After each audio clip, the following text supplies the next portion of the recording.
I'm J. Jermaine Bay of Elodian Moorish Pradium, Ante, Colorado. The acronym is AMPAC. I'm the Chief Judge of Consular Court. Today is Class 183. Class 183. What do we learn in Class 182? Well, we started studying about this thing called the 501c3 Act of Congress, right? And we also were studying about Martin Luther King's letter he wrote in 1963 from a jail in Birmingham, Alabama. So we were starting to tie these two things together, right? Because Martin Luther King talked about the church quite often in his letter. He talked about the clergyman he was writing a letter to. He was talking about the church. So it was appropriate to also talk about the 501c3 at the same time. Because the 501c3 is nothing but a bribery that the IRS uses to give to the leaders of churches. You see, the 501c3 is almost like a marriage contract. You know, when two people get married, they sign a marriage certificate. It binds them together. It's a contract. You see, the 501c3 Act of Congress of the year 1913 and the 501c3 Act of Congress then turned around and amended that same 501c3 in 1954. And the Act of Congress of the 501c3 also amended that same act in 1969.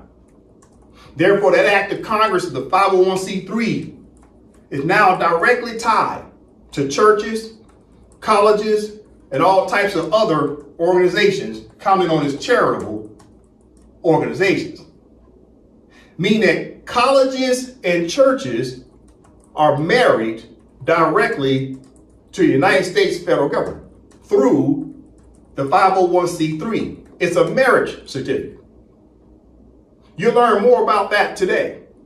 How colleges and churches are married to the government. Therefore, if in fact the colleges and churches are married to the government, that means the government is married to the colleges and churches.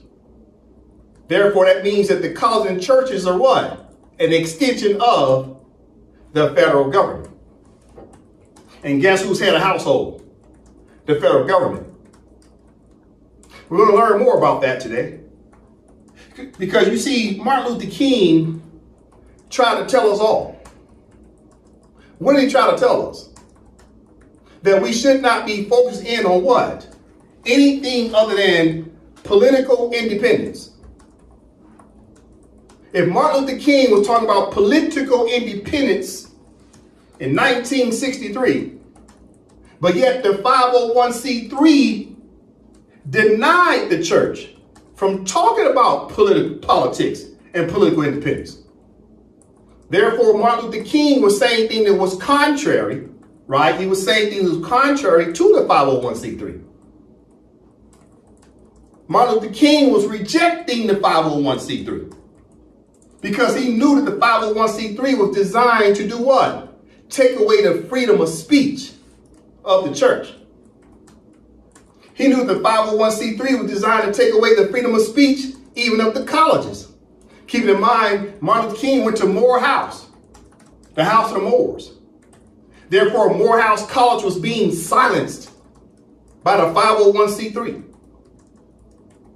So you must understand that Martin Luther King was about political independence, and he wanted the church to be independent. But he also wanted the people to be independent as we the people. So you must understand that Martin Luther King was ahead of his time. He was rejecting the federal government, while simultaneously he realized he needed the federal government. Why did he need the federal government? He needed the federal government to pass a bill that would create civil rights for people that were marginalized, colonized, and naturalized. You see, Martin Luther King knew that we were Moors. He talked about in his letter of 1963. He told the white clergy, he said, we was here before the Plymouth. We was here before Thomas Jefferson and the Declaration of Independence. We were here before Christopher Columbus. So therefore, if we were here first, before the Europeans, that made us indigenous. And this is why he was talking political independence, because during the 60s, the whole world was decolonizing, which meant that these Moors in these territories who were indigenous should have also been decolonized. You see, Martin Luther King understood that the IRS and the FBI was weaponizing the 501c3 against the colleges and churches. And Martin Luther King loved the church and he loved the college. But he knew they were taking the payoff to stay quiet. You see, the 501c3 is designed to keep the church and the colleges quiet. It's bribery. It's hush money. Martin Luther King knew it. So today we'll continue to talk about what's commonly known as Black History Month. Since we're in the month of February right now, recording this on the day of February 26, 2026. So I'm going to finish up this series of 3 classes I've done in the month of February. This will be my last class on quote unquote Black history. So this class might be a little long today. But the reality is, there's no such thing as Black history, because if you want to call it Black history, then guess what type of history that is?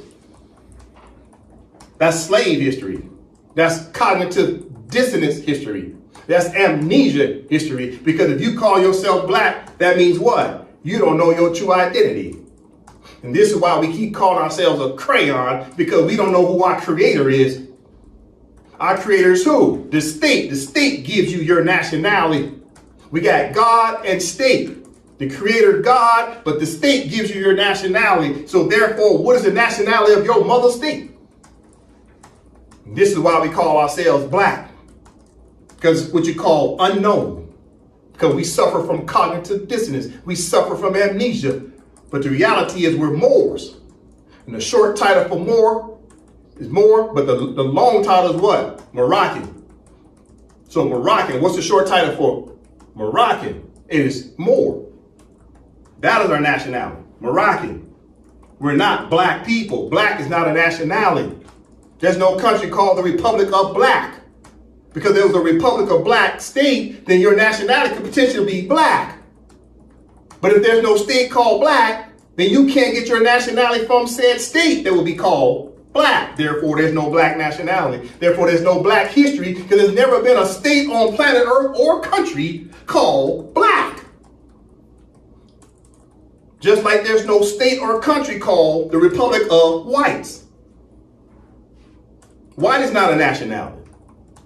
There's no country or state on planet Earth called the Republic of Whites.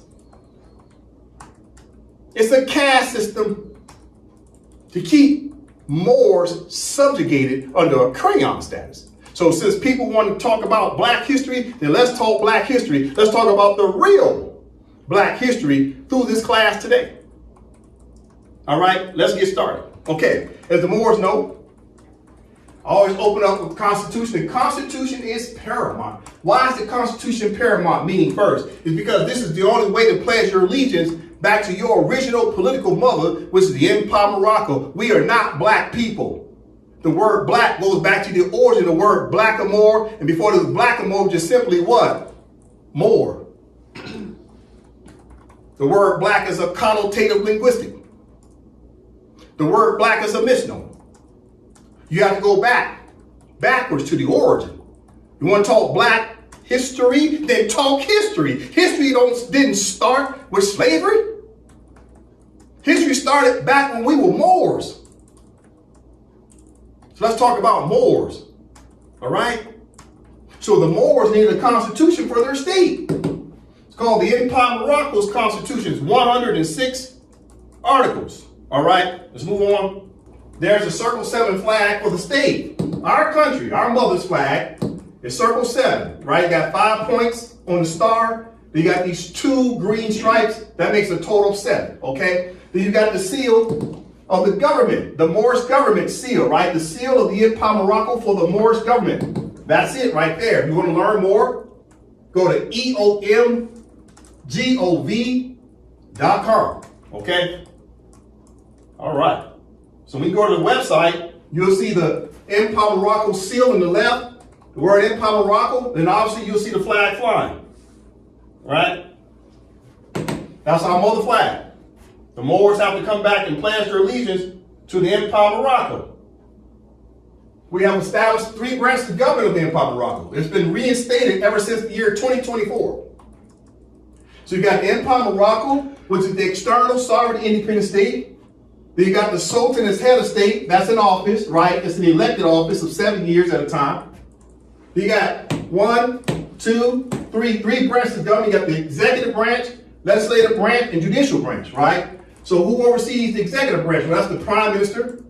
Who oversees the legislative branch? That's the speaker of the house. No, but women, only women serve in the legislative branch. Only women serve as the legislators in the Empire of Morocco. Okay, then you got the judicial branch, right? You got the judges, chief judge. Now, as the Moors know, it's time for the Moors to return to Morocco and pledge their allegiance. The Moors need to pledge their allegiance to Empire of Morocco's what? Constitution. Constitution is paramount. That's the first thing you pledge your allegiance to. You pledge allegiance to your mother. Your mother country is about patriotism. You see, but we have to help the Moors to start with education. That's what AMPAC study session is here for, to give the Moors education about who they are, okay? But you have to be on a journey. You have to return to Morocco and pledge allegiance to what? The Empire of Morocco's constitution will help you to do that through the WRC Trusteeship Council, right? Which is almost like a halfway house where you'll stop here, learn about the Empire of Morocco, right? We'll teach you all the political steps you need to take, right? Help you with filling out the application, everything, because everything you're doing, you're renouncing your citizenship of the United States. And then you're pledging allegiance to the Empire of Morocco. That's all about the pen. It's about paperwork, okay? And what you do now, being a Moor, you'll become Moroccan, you'll come through an internal Moor state. So all internal Moor states come under the Empire of Morocco's constitution. So all internal Moor states also have a constitution. For example, here's the constitution of Elodium Moorish Pradium ante Colorado, right? So this is an internal constitution that comes under the external constitution of the Empire of Morocco. All right, so all the Moors will come through an internal state in order to get access to what? You'll come through an internal state in order to get access to the Empire of Morocco as the mother state. That must be understood. All right, so all internal states have their own 3 branches of government, and then the external state has its 3 branches of government. So through your internal state, you will send your representatives of your state to sit at the executive branch, like your governor would sit at the executive branch, and your legislator would sit in the legislative branch. We're all governed as a collective. All right, moving on. In class 180, right, class 180, where it started really studying what's commonly known as continuity state versus succession state, right? So we started briefly going over that. We'll get back to this. I paused for a couple of classes because I was talking about Black History Month. So I thank everyone for their patience, right? We're going to get back to this to keep talking about continuity state and succession state. Why is that important to know? Okay. Why is that important to know? Even though we'll talk about that in class 184. We have to start studying the 2 distinct legal personalities between succession state and what? Continuity state. What's commonly known as a continuous state. Which state is the continuous state versus what? Succession state. Succession means who maybe left the empire. Okay, so we have to learn the distinction between the Empire of Morocco as a country, right? This name is very important. Empire of Morocco versus what? Kingdom of Morocco. That's a totally different name of a totally different state, totally different country. We have to know the distinction between an empire flag versus the kingdom flag. We have to know the distinction between the Sultan as head of state, Kindon Bey as head of state, versus Muhammad VI as head of state as the monarch of the Key Morocco. So we have to start studying these two legal personalities, because at some point we're going to find ourselves standing in front of the United Nations General Assembly, or the United Nations Security Council, or the United Nations International Court of Justice. And we don't even understand ourselves and what type of legal personality we are as a state and a people versus the King of Morocco, their state and their people. That means we're going to fail in our legal arguments. So we have to study us, and we have to study the King of Morocco to get an understanding what is the legal personalities of these two separate states. We're talking about that in class 184. Continue. In class 184, we'll continue reading over Vienna Convention on Succession of States and Respective Treaties. Done at Vienna on 23rd August 1978. We'll go over that, right? Which talked about what? Definitions. Started talking about the use of terms. Article 2, use of terms, talked about definitions of words, right? Such as the word treaty means an international agreement, right? We went over succession of states, predecessor state, right? Successor state, etc. We'll go back over that in class 184, okay? I just want to remind the Moors about this from class 180. All right. Now, like I said, I'm going to dedicate this class to Black History Month, even though black is a new word. But what's the origin of black? It's blackamoor, but before blackamoor is what? Moor. But where did they get the word Moor from? Moor is a short title for what? Moroccan. Moroccan, short title Moor. That turned into blackamoor, and blackamoor turned into simply just black. Just that simple. So today we're going to dedicate this class to John Henrik Clarke, our good brother. Right? He transitioned in the year 1998. He gave his whole life trying to be a scholar to teach our people. So all these good brothers up here, starting with Timothy Drew Ali, who transitioned in 1929. El-Haj Malik Shabazz, who transitioned in 1965. Martin Luther King, who transitioned in 1968. And John Henrik Clarke, who transitioned in 1998. All of them were scholars. All of them tried to tell us something. All of them tried to get into the philosophy and psychology of our own people. They tried to be scholars amongst our own people. And we ignored them. And they gave their whole lives for us, and we turned around and ignored them. They tried to give us the answers to the test. So we owe them a lot of gratitude. But like I said, Timothy Drew Ali tried to tell us we're Moroccans. Did we listen? No. El-Haj Malik Shabazz, commonly known as Malcolm X, was hanging out in the United Nations trying to figure out how to decolonize. Did we pick up the torch in 1965 when he dropped it? No. Did we decolonize? No. Martin Luther King said we're indigenous. We was here before the Declaration of Independence, which means we're indigenous. He told you we need to do political independence. Did we do that after 1968? Did we decolonize? No. John Henrik Clarke came around and started trying to tell you the difference between religion and spirituality. Did we listen? No. He talked about the Moors. Did we listen? No. He talked about the colleges. He said they wasn't teaching the appropriate curriculum. Did we listen? No. We don't listen to our own people. People who've given their whole lives to read books on our behalf. Because our people in our community don't like to read, but yet the scholars will read for us. They'll turn around and give us a brief. They'll turn around and give us a synopsis. They'll turn around and give us a thesis, and we won't even read it. And they did the reading for us, and we still won't even read the dang condensed briefing. And this is why we continue to remain colonized and naturalized people. Because we don't even listen to our own scholars. This is sad. But you want to talk about Black History Month? Let me ask you a question. You want to talk Black history? Tell the truth. Do you have these pictures on your wall in your house? No. Do you have at least one of these pictures on the wall in your house? There's a high probability answer is what? No. How you gonna sit here and tell me you talking about black history, you don't even have at least one of these pictures on your wall? But I almost can promise you, there's at least one picture on your wall of who?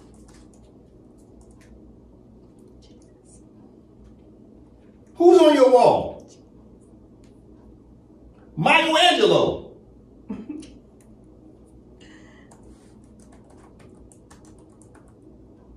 So let's do better. Can you put at least one of these brothers on the wall too? Because I'm sure you got Michael Jordan on the wall somewhere too. You got Cardi B on the wall. You got your favorite R&B rapper. Somebody's on the wall right along somewhere where Michelangelo is.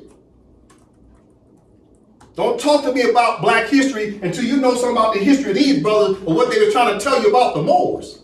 What they were trying to tell you about decolonization. What they were trying to tell you about political independence. What they tried to tell you about the distinction between the corporate church versus spirituality of common law and nature's law. That's good, Brother John Henry Clark. Let's continue. But before I do, let me read the top. Freedom fighters who were descendants of naturalized Moorish subjects of the Empire of Morocco in accordance with Article 15, Sections 1 and 2 of the Madrid Convention of July 3rd, 1880. All four of these brothers were Moorish subjects who were naturalized. They are descendants of naturalized Moors. Therefore, they're descendants of Moroccans. And Noah Drawley was the only one kept trying to tell us we're Moroccans. Did we listen?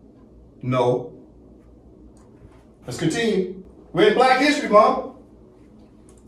Let's look up the definition of the word Negro as a recap with online etymology dictionary. Look up the word Negro. As a reminder, what's Negro? Who are the Negroes? Okay, let's go over it again. Refresher. This is an AMPAC study session. Let's study. So Negro, right? Negro, noun. They call it a noun. Person, place, or thing. They branded it as a person, place, or thing. That's shameful.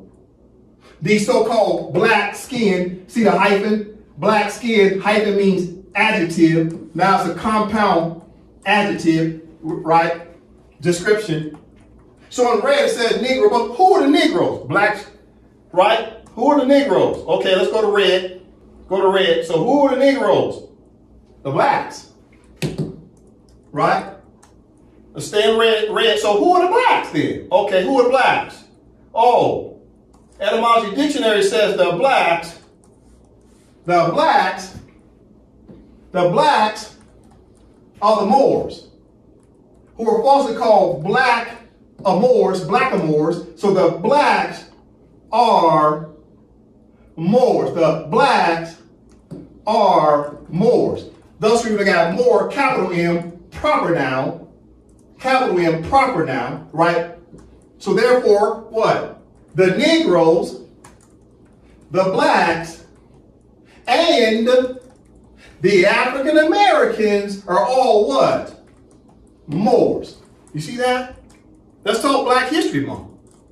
Oh, don't nobody want to talk about this though. We're going to talk about that today. Why is it in education that the so-called HBCUs, historical black colleges and universities, why aren't they looking this up in etymology dictionary to find out these African Americans, these blacks, these Negroes are all Moors? They go to Moor House. We're going to talk about the HBCUs and colleges today. Listen, so the word Moor, right? Now let's look up Morocco. Moors are tied to what country? Because you can't be Moroccan because you get your nationality from a country, right? So what country do Moors get their nationality from? Oh, it's called Morocco. Let's go to etymology dictionary, put in the word Morocco. What does it say? As a refresher, this is what? It's Black History Month. So let's talk Black history. Let's trace your history back. So the Moors of Morocco, right? So the country, Morocco, the empire of Morocco is about who? Moors. And the word Moor is tied to Moroccan. Therefore, the blacks are Moors, and Moor is a short title for Moroccan. You see that? They're not going to show you this at the HBCU. Okay, but listen, let's see what Great Britain said about you, right? Because the United States of America's history started with what? The British. The 13 colonies were chiefly British. So let's see how Great Britain refers to the Moors. Okay, so you go to Britannica for Great Britain, encyclopedia. You look up the word Moor, capital M. Moor, capital M, as people, right? Great Britain says what about the Moors? Okay. The Moors are who? The Moors, in English usage, a Moroccan. You see that? This is Great Britain. The Moors in English uses a Moroccan. But wait, then they say what? Formerly. Boom. You know why they say formerly? Because we suffer from cognitive dissonance and amnesia. We don't remember that we're Moors, which means we don't remember that we're Moroccans. And on top of the fact that we can't remember that we're Moroccans, we allowed our country to be in a shallow grave. So when Great Britain says your Moroccan nationality is former, what they're saying is, A, they naturalized you, which means they adopted you and gave you the nationality of their country. Now you got British nationality. But you used to be a Moroccan, but since your country didn't have three branches of government and the Sultan went away in 1956, now Great Britain can say, oh, you're former Moors, you're former Moroccans, because your own country, your own mother hasn't claimed you and you haven't claimed her. You have not pledged your allegiance to your own mother. You still living in your foster mother's house. So she gets to call you former Moroccan. And now you're currently have the nationality of a European. Now you're British. Now you're American. Now you're German. Now you're Spaniard. Now you're Portuguese. Now you're Canadian, etc., etc., etc., until you finally come back home to your mother and be Moroccan again. Then you'll no longer be what? Former. Former what? Moroccan, but what's the abbreviation for Moroccan? Moor. You see that? Isn't it just so easy? Well, let me tie it to a little bit of law, because we're talking black history, but you can't have black history without law. Law and history goes together. Look what the United States said about you in 1906. Let me say that again. In 1906, the United States was talking about us black people, but in law they refer to you as what? A Moorish subject. See, when they talk about you in law, they use this language called Moorish subject because that's your proper status in treaties. As soon as they call you Moorish subject, they go right over your head. You might as well be talking Chinese to someone when you call them a Moorish subject. Like, what is that? Is that French? Oh, what language is that? They don't even know what it means. Listen, this is 1906. Right here it says 59th Congress, second session. House of Representatives, right? This is censorship of the United States, expatriation and protection abroad, letter from the Secretary of State of the United States in 1906. Listen to what I'm about to go to. They're talking about countries. I'm going to go now to Morocco. They're talking about Morocco, the Empire of Morocco, not the kingdom. There was no kingdom of Morocco in 1906. Therefore, they're talking about the Empire of Morocco. But watch this. All right. So now I come down to page 459 and 460. Okay? See right here in the top right-hand corner. Page 459 and 460. It'll talk about Morocco. You see the year? Morocco, 1906. Look what they said about the Moors. Watch this. They're tying the Moors, right? See right here it says Moorish. See how they got Moorish subjects in Morocco, the Empire of Morocco, which expands over continents and islands. Where am I standing right now? in Morocco. Right now. There's Morocco before it was ever United States of America. The United States of America is in Morocco. Listen, look how they tied Moorish subject to what? Morocco, but more importantly, look, watch this. Look at this. They're tying the word Moorish subject in Morocco to what? Moroccan laws. So Moroccan law,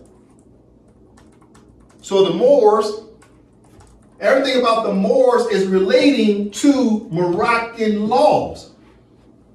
Everything about who? Everything about the Moors is related to Moroccan laws. You see, that's 1906. This United States is saying about us. Did they say black people? No. Did they say the blacks are subject to Moroccan law? No. Did they say the African Americans are subject to Moroccan law? No. The word Moorish is tied to Moroccan law. Therefore, if Moors are tied to Moroccan law, that must mean we're what? Moroccan, because that means Moroccan law oversees Moroccans.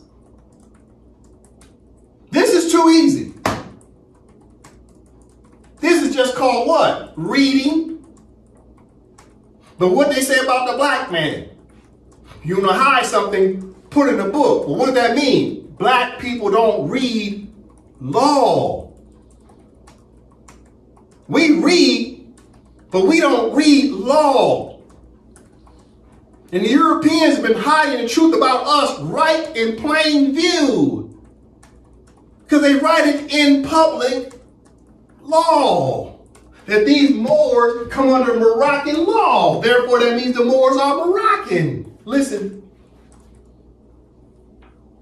What's the problem? We're talking Black History Month. Anybody who think they're black, this is classes for you, because you suffer from what? Amnesia. Noah from the top. Amnesia is a noun. 1, a partial or total loss of memory. They were suffering from amnesia. Similar words are forgetfulness, distractedness, and preoccupation. All right, from the top again.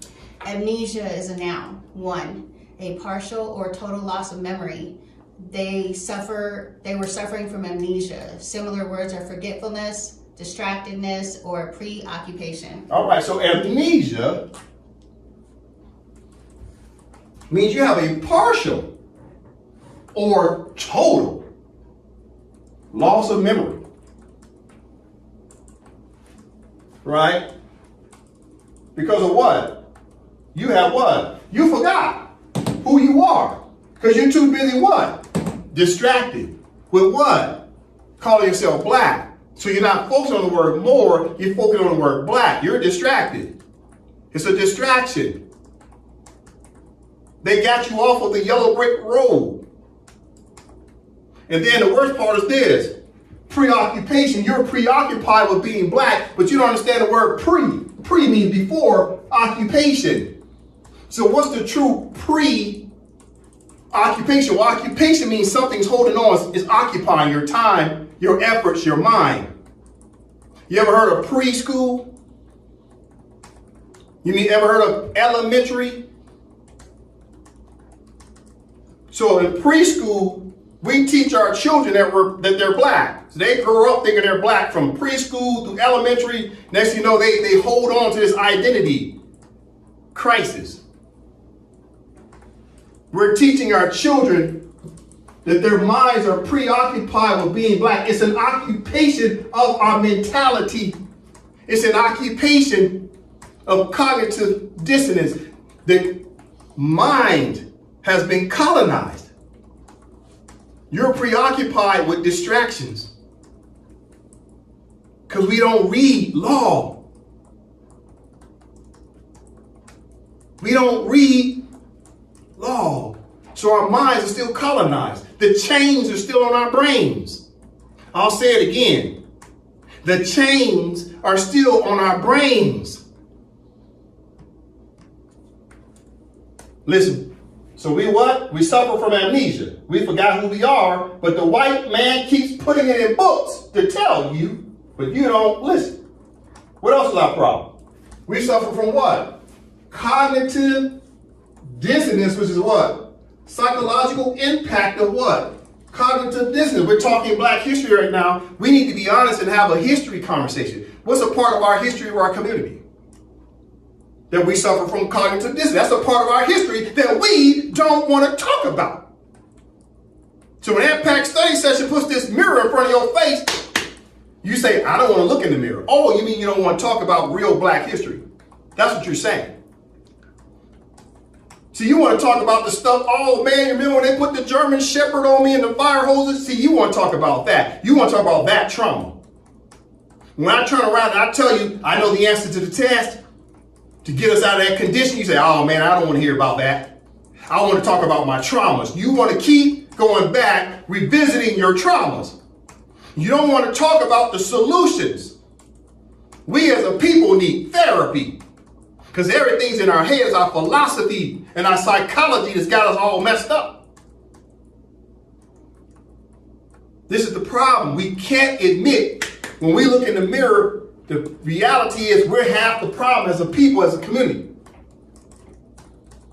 We have fallen in love with the lie. And what's the lie? That we're Black. We're not Black. We're Moors. We have fallen in love with the lie that one day the Black man's going to be equivalent with the white man if you just keep hope alive. You'll never be equivalent with the white man because it's a caste system. White is supposed to be on the top of the caste system. Black's supposed to be on the bottom of the caste system. That's the way it's designed.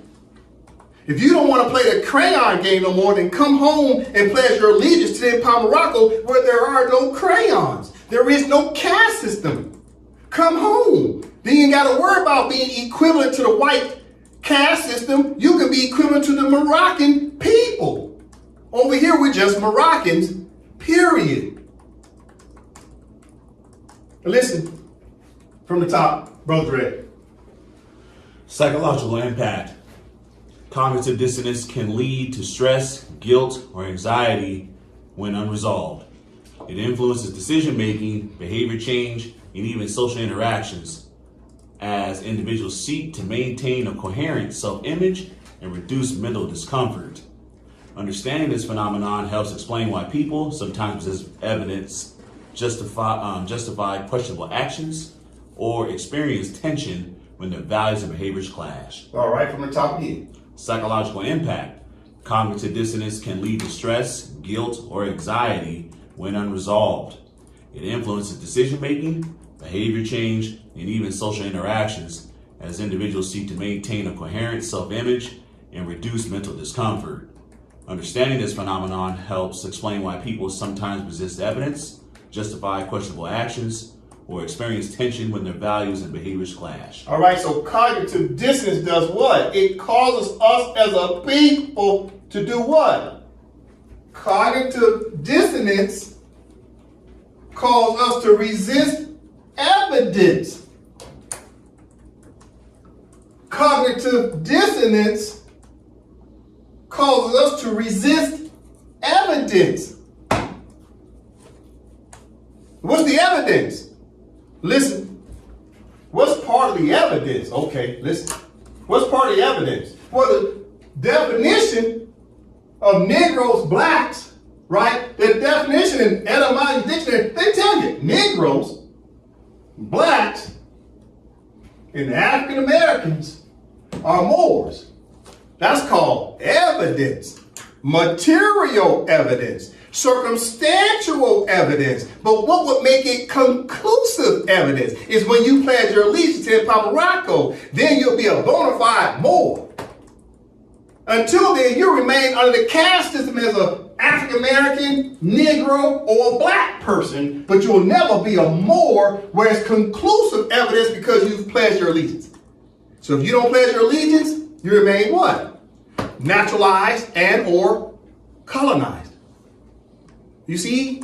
So cognitive dissonance says, man, I'm not no more. So then I get the dictionary and I put it in your face like a mirror and say, I don't care what that dictionary says. The white man wrote it. Oh. So the white man wrote the dictionary and you reject the dictionary, then turn around and still blame him for subjugating you. So which one is it? You want to blame him, you say, oh, he's lying to me, but then I show you treaties. I stand here as your brother. Am I lying to you too?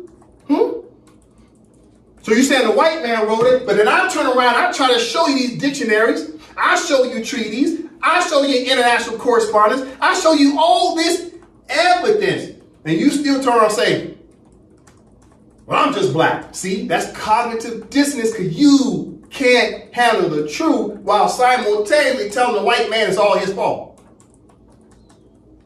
Listen, what I have up here, we're talking black history. Let's talk about the history. Within our community, we suffer from amnesia and cognitive dissonance. Let's have that conversation. Let's talk about us. This month is for us, right? Let's talk about us. Stop talking about white people. Let's talk about us in the month of February. Oh, but you don't want to have that conversation. You want to talk about German shepherds and water hoses, trauma stuff, but you don't want to talk about solutions. Let's talk solutions. What do I have up here? People have seen this from somewhere. I got this from YouTube. It's an image. You got these two people standing here, sitting here at this booth. You got a line of people, right, coming to this one booth. What does it say at the top? It says, people who want change. Let's read it again. People who want change are in this line. But this line don't have nobody in it. But what does it say at the top? People who want to change. Oh, let me read that again. People who want to change. You see the distinction between people who want change versus people who want to change? You know the distinction between the two? In this line, that means people, if they were standing here, that means they're willing to change themselves. They're willing to do what? Course correct themselves. They recognize flaws within themselves. They recognize flaws within their behavior. They recognize flaws in their beliefs. They recognize the fact that they're not on the yellow brick road. They recognize they call themselves black instead of Moor. They recognize that they're colonized and naturalized in their original mothers, the Empire of Morocco. So you know what happens in this long line? Lay it aside again. Watch this. Let's increase it. Yeah, let's increase it. People who want change. So these people in this line, they want the change, but they expect somebody else to do it. So they stand in a long line and say, we want change. Who's this? Black Lives Matter. We want change. Well, if you want change, then why aren't you standing in this line where you can come out of your own country and write your own laws? I'll say it again. In the Empire of Morocco, we write our own Moroccan laws. We don't beg nobody to write laws for us. We write it for ourselves. We want to change, guess what we do? We write it in a bill. And we pass that bill to the legislative branch. Then it goes to the head of state, which is the Sultan. He signs the law. We write bills and laws for ourselves. But when you stand in this long line over here talking about people who want change, no, you want the white man to do all the work for our community. Instead of the black man recognize he ain't black, that he's actually a Moor, you come back home and pledge your allegiance and help us to do what? Establish laws that govern us. Let the white man govern the white man. Let the Moroccan govern the Moroccan. But you want to stay in your foster mother's house, telling your foster white parents what to do in their house. Let me say it again. You're standing in this line because you won't change. That's Black Lives Matter. Black Lives Matter is about what? Telling the white man to change.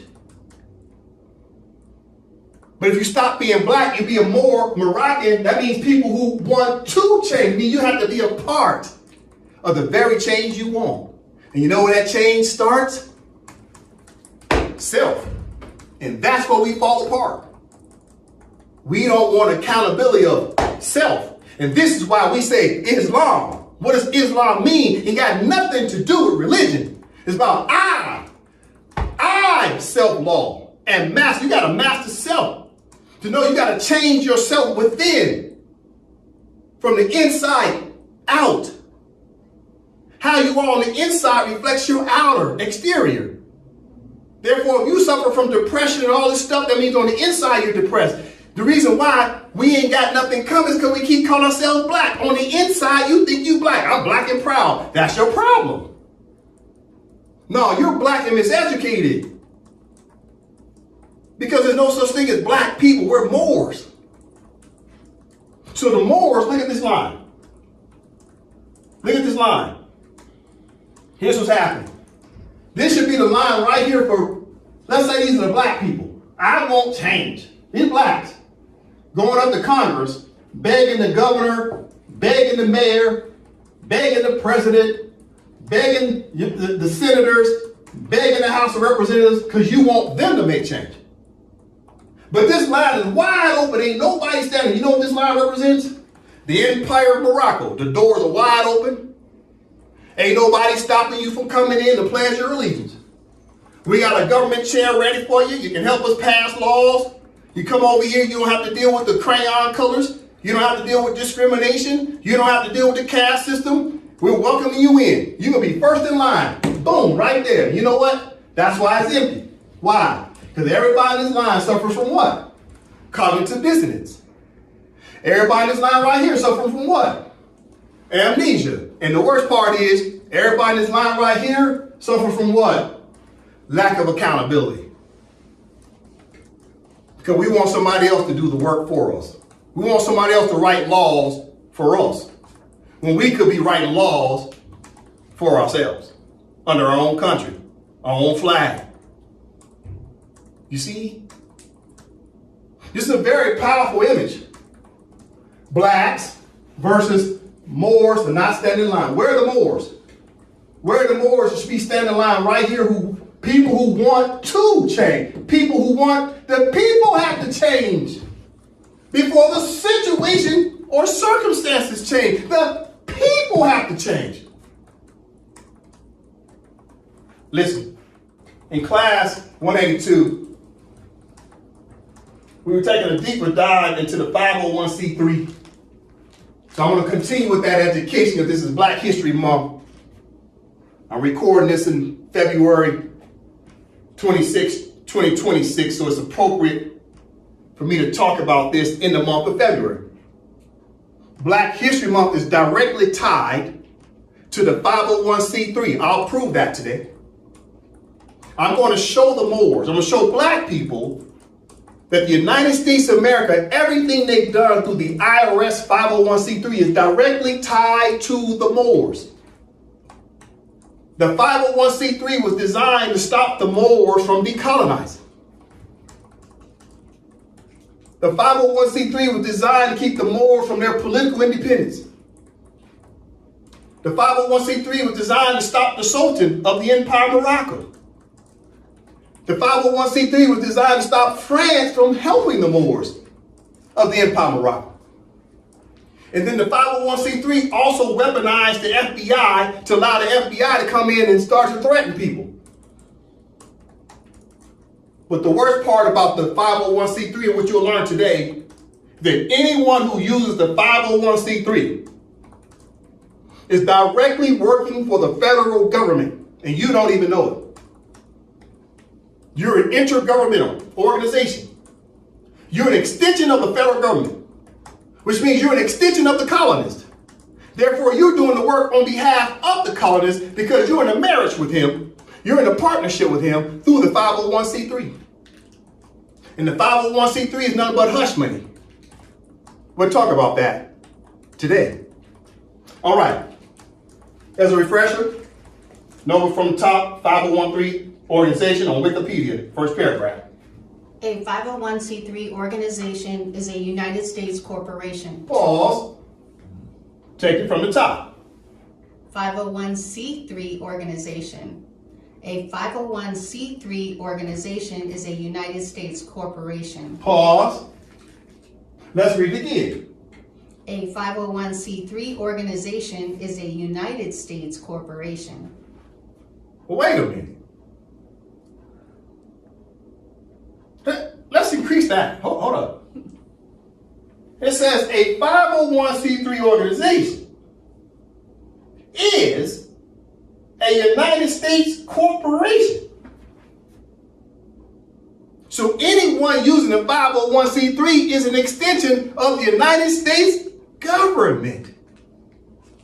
Therefore, all churches, all colleges, and all universities are United States corporations. All churches, all colleges, and universities are doing the works on behalf of the United States as a corporation doing the work on behalf of the United States IRS, Department of Justice, and the FBI.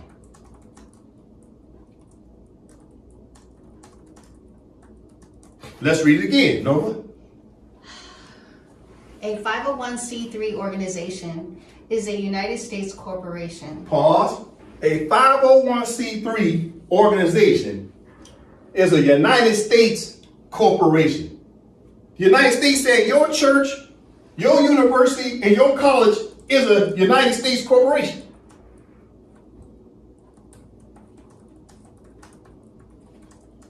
That means you're working for the United States government. So if you're working for the United States government, that means you're an employee or an asset on behalf of the United States government. But why would the United States be interested in partnering up with colleges, churches, and universities? Oh, because they control the mindset of people. Where does everything start? It starts in the home. And in the home, the first thing we do is what? We teach our child about school and church. So the government got smart and partnered up with the church, colleges, and universities to attack the education and attack the church, to do two things: to silence the church, freedom of speech, to silence the college, freedom of speech, and silence the university's freedom of speech, to keep them from even talking about politics. Then on top of that, they want the church, the colleges, and universities to miseducate the people because they're only telling people half the truth and not the full truth that they're Moors. So the reality is, let's take it to the board.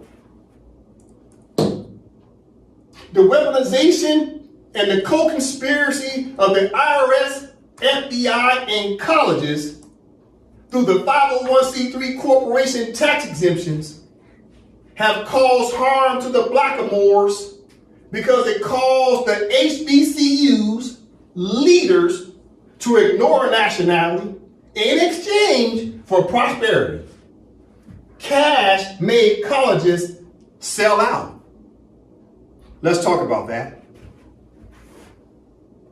Let's talk, it's Black history. Let's talk Black history. You want to talk Black history? Let's talk Black history, because the churches, universities, and colleges are tied to Black history. Let's learn what the colleges, churches, and universities are doing through the 501c3 from the top. No. A 501c3 organization is a United States corporation, trust, unincorporated association, or other type of organization exempt from federal income tax under Section 501c3 of Title 26 of the United States Code. It is one of the 29 types of 501c nonprofit organizations in the U.S. 501c3 tax exemptions apply to entities that are organized and operated exclusively for religious, charitable, scientific, literary, or educational purposes, for testing of public safety, to foster national or international amateur sports competition, or for the prevention of cruelty to children or animals. The 501c3 exemption applies also for any non-incorporated community chest fund, operating association, or foundation organized and operated exclusively for those purposes. There are also supporting organizations, often referred to in shorthand form as friends of organizations. Pause. So the 501c3 is for what? Charity. The 501c, what does the C stand for? Charitable. Charity. That's what C stands for, right? So anyone who subscribes to being a 501c3, the C stands for charity, they say that you just simply have a charity organization. So churches fall under charity. Colleges fall under charity. Universities fall under charity. Right? But it's also about what? Literary, right? Literary, science, educational. See where the HBCUs come in? Educational, right? Educational what? Religious.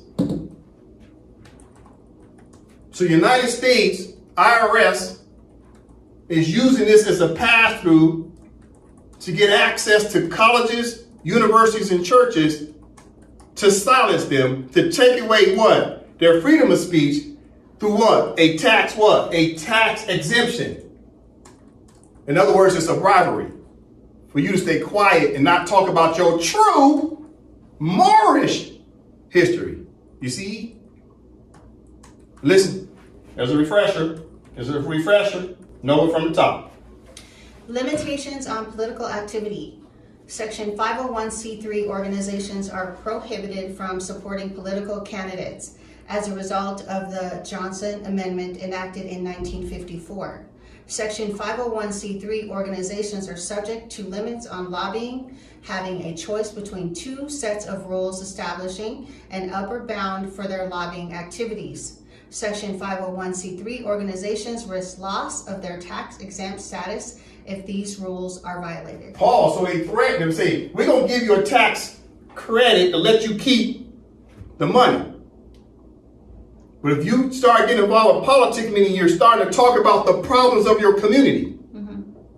Because politics starts with what? The problems of your house, your street, your neighborhood, your community, your city, your county, your state. It's all politics. So they're telling you don't talk about politics, meaning we don't want to hear about your problems. Keep your problems to yourself. And if you can't talk about your problems, that means your problems will never be in writing within a what? Government bill. Because what you talk about as a whole ends up in a bill of the government. Then the government has to pass that bill through the Congress. And from the Congress, then it goes to the head of state who signs it into law. Therefore, if you're not allowed to talk about politics, that means there'll never be no laws to fix your problems. You see what happened? They took away your freedom of speech to talk about your own social and economic and financial problems. Listen. Down here. An organization that loses its 501c3 status due to being engaged in political activities cannot subsequently qualify for 501c3 status. As a result, it is common for 501c3 organizations to have affiliated nonprofits that are classified as 501c4 organizations, allowing the affiliate to engage in political activity without threatening 501c3 status. Pause. All right. So people who have 501c3s can't get involved with politics. It's very limited. You got to stay quiet. You got to mumble the word. It's hush money. Therefore, if you can't speak on behalf of your people, you're worthless as a leader. So who do they silence? The pastors, the ministers, the reverends, the priests, the president of the college, the trustees. Everybody got silent. And therefore, if they're your leaders and they can't talk, that means you can't talk to them and they don't want to talk to you. Therefore, no problems get solved. Therefore, you have no leadership. And this is why they say there's no taxation without representation. And they saying black people have no representation because they're not taxing your leaders. Your leaders are not your representatives because they're not being taxed. No taxation. Therefore, there's no representation. But you keep thinking these people that look like us with a Negro face is our representatives, and they're not because they don't pay taxes. Listen, what I have up here, We're talking Black History Month. Okay, let's talk about these blacks, right? Let's talk about the blacks right here in this scenario number 3. Scenario number 3 talks about race. One of the 5 crayons under the caste system called race is black. What's the 5 crayon families? White, black, red, brown, and yellow. 5 crayon family, right? Now, as I start to explain this, please keep in mind, I'm trying to have effective communication with our people. This is not about blaming anybody for anything. This is about education. We must educate ourselves because we don't know any better. We have to unlearn what we've learned and replace it with true education. You see, AMPAC study sessions is an educational platform that does not use the 501c3. This is why I can tell you the truth. Because nobody's going to come in and audit what I say. I'm free. I'm not worried about the FBI or the IRS because we don't subscribe to the 501c3. You see? This is why I can be free to say what I say. So please allow me to tell the truth, even if you're not allowed to tell the truth. And at some point, you got to let go of the 501c3 so you can tell your people the truth. Stop chasing the bag and start chasing the truth. Let's talk. Okay, let's talk law. Law and history goes together. You can't talk black history without talking about black law. Let's talk black law. Okay. All right. And what's commonly known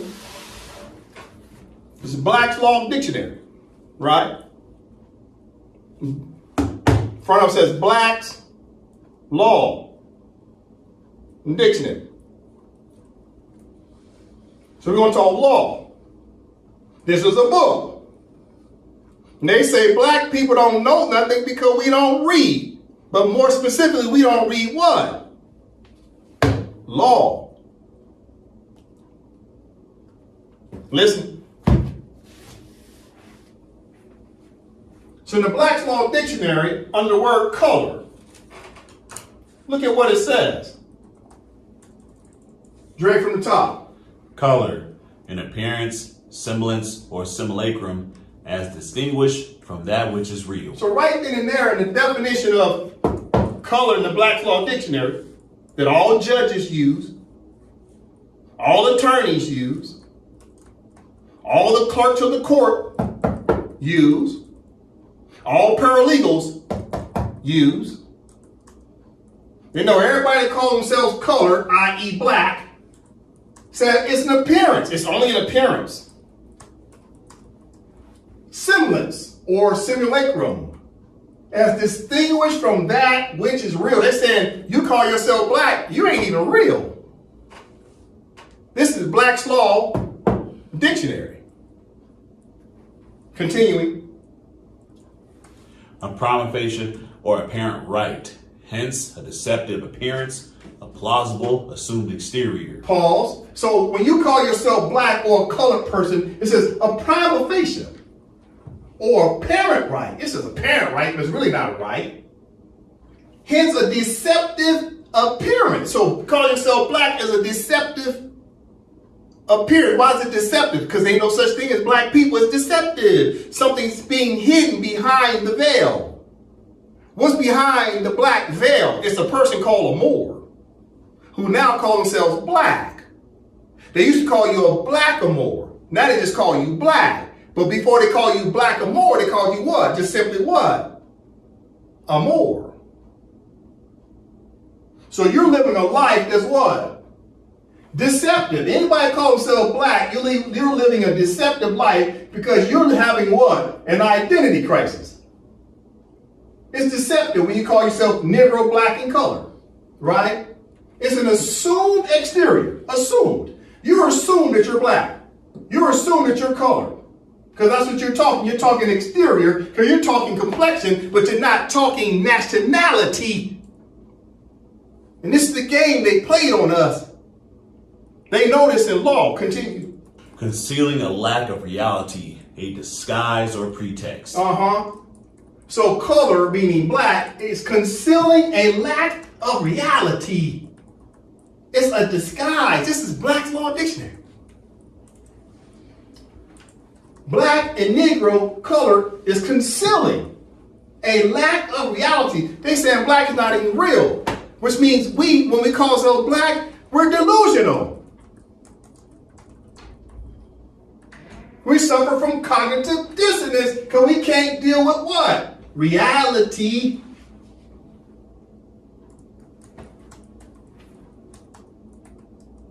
Okay, brothers, ready from the top. Black's Law Dictionary. Color. Color, an appearance, semblance, or simulacrum as distinguished from that which is real. A prima facie or apparent right, hence a deceptive appearance, a plausible assumed exterior, concealing a lack of reality, a disguise or pretext. Black's Law Dictionary, 4th edition. So we was reading this in the Black's Law Dictionary during Black History Month.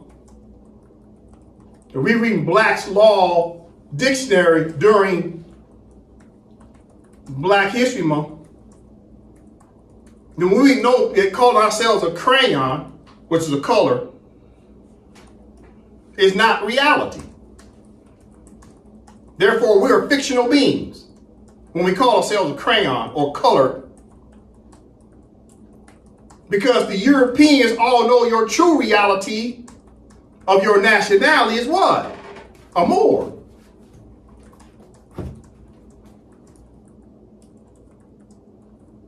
Which means your true nationality is Moroccan, because Moor is a short title for Moroccan.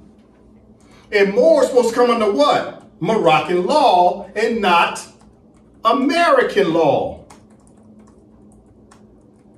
The United States of America reluctantly adopted us as a people and Americanized us by naturalizing us and giving us the American nationality.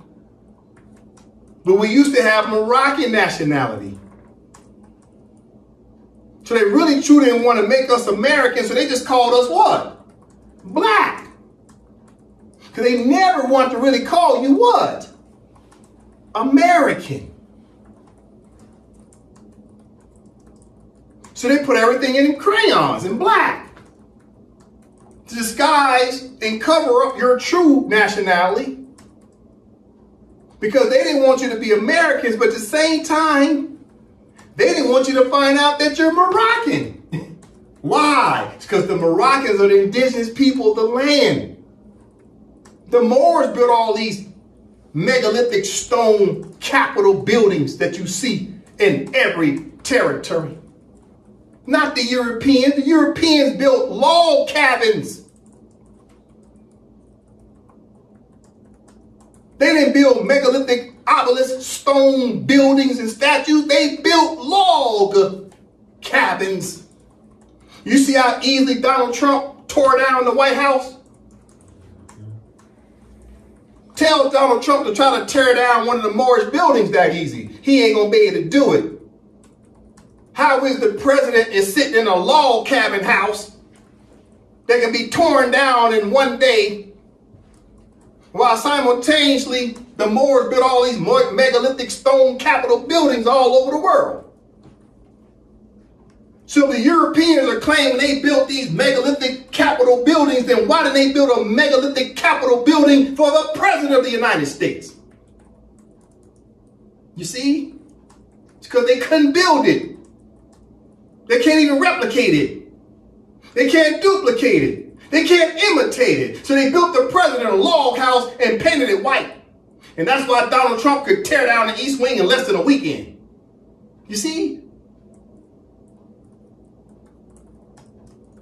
Listen, it's very important what I'm going over today. Pay attention. Talking about the 501c3. It's directly tied to the Moors. The 501c3 is a conspiracy that's tied directly to the Moors to keep the Moors from finding out their true nationality. All right, so from the top, now I know people are sensitive, but we got to talk about this since everybody want to talk about black history. Let's talk about history, but law and history goes together. Let's talk about law. Okay? All right, Noah from the top. Historically black colleges and universities, HBCUs, generally qualify for 501c3 tax exempt status because they are organized and operated for educational purposes. Eligibility under 501c3. HBCUs, like other colleges and universities, are typically recognized as tax exempt organizations under IRC section 501c3 because they are organized and operated exclusively for educational purposes, which is one of the exempt purposes defined by the IRS. To qualify, an institution must meet both the organizational test. Its articles of incorporation must limit its purposes to exempt purposes, and the operational test. Its activities must primarily further those purposes. All right, so everything is about the IRS coming in to test you. It's all about your operational test, your organizational test to make sure you're not teaching people that they're Moors. To make sure you're not talking about political independence. To make sure you're not talking about the Treaty of Peace and Friendship of 1786 between the United States of America and the Moors. To make sure you're not talking about the Treaty of Madrid of 1880, Article 15, and the fact that the Moors have been naturalized and they're supposed to pledge their allegiance to the Empire of Morocco, which is their original mother. You see, they're going through a test to make sure you're not talking politics. So if you want a tax exemption, you better not talk about the Moors. And listen, we're talking colleges and universities from the top. Public versus private HBCUs. Private HBCUs. Most private HBCUs are recognized as public charities under 501c3 because they operate for educational purposes and do not distribute profits to private individuals.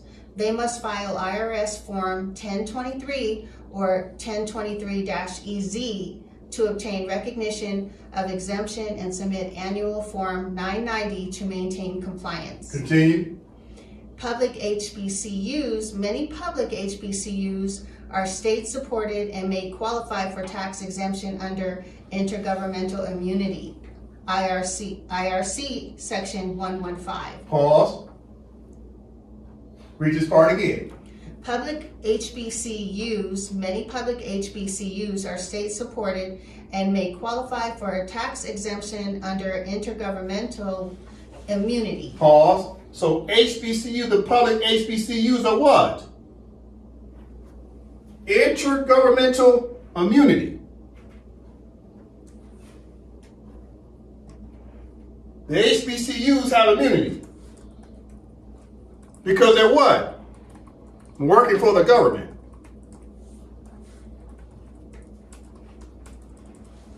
So if they're working for the government, and the government's job to make sure the Moors don't rise up with their political independence, that means the government's going to make sure the HBCUs are not teaching anything about the Moors' political independence.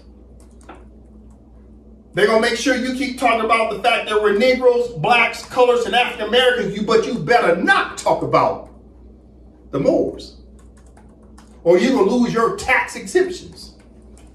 And on top of that, they're going to go back 7 years and do a tax audit and say you owe us all that money back.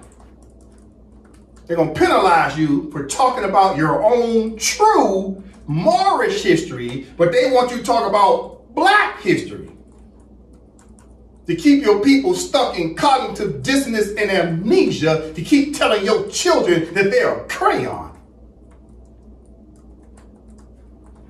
From the top again. Public HBCUs. Many public HBCUs are state-supported and may qualify for tax exemption under Intergovernmental Immunity, IRC Section 115, which exempts income derived from essential governmental functions. However, if a public HBCU operates a separately organized foundation or entity, that entity can also qualify for 501c3 status if it meets the organizational and operational tests. So everything is about a test to make sure you're not telling people the truth. Everything is about a test to make sure you're not talking about politics. Everything is about to make sure you're not doing nothing for your house, your block, your neighborhood, your community, your city, your county, your state. It's what? It's hush money. They give you a tax exemption to stay quiet, to take away your freedom of speech, to talk about the truth that will set your people free. The old saying is, all money ain't good money. Listen, let's go deeper. What is this? Oh, this is the American Association of American Universities, right? The AAU. You ever heard of AAU? Yeah, it's the Association of American Universities. Okay, let's talk about these American universities and what? The tax exemption status of what? Universities and colleges. Oh, they're tax exempt. Oh, okay. Somebody offer you some money? Oh, strings attached. Strings are attached. No, from the top. Tax exempt status of universities and colleges. Tax exempt status of universities and colleges. Research universities are tax exempt because of their educational mission of teaching, research, and public service. Why are universities and colleges exempt from federal income taxation? The vast majority of public and private universities and colleges are tax exempt entities as defined by IRC section 501c3 because of their educational purposes. Purposes that the federal government has long recognized as fundamental to fostering the productive and civic capacity of its citizens, and or the fact that they are state government entities. Pause. Read this title again from top. Why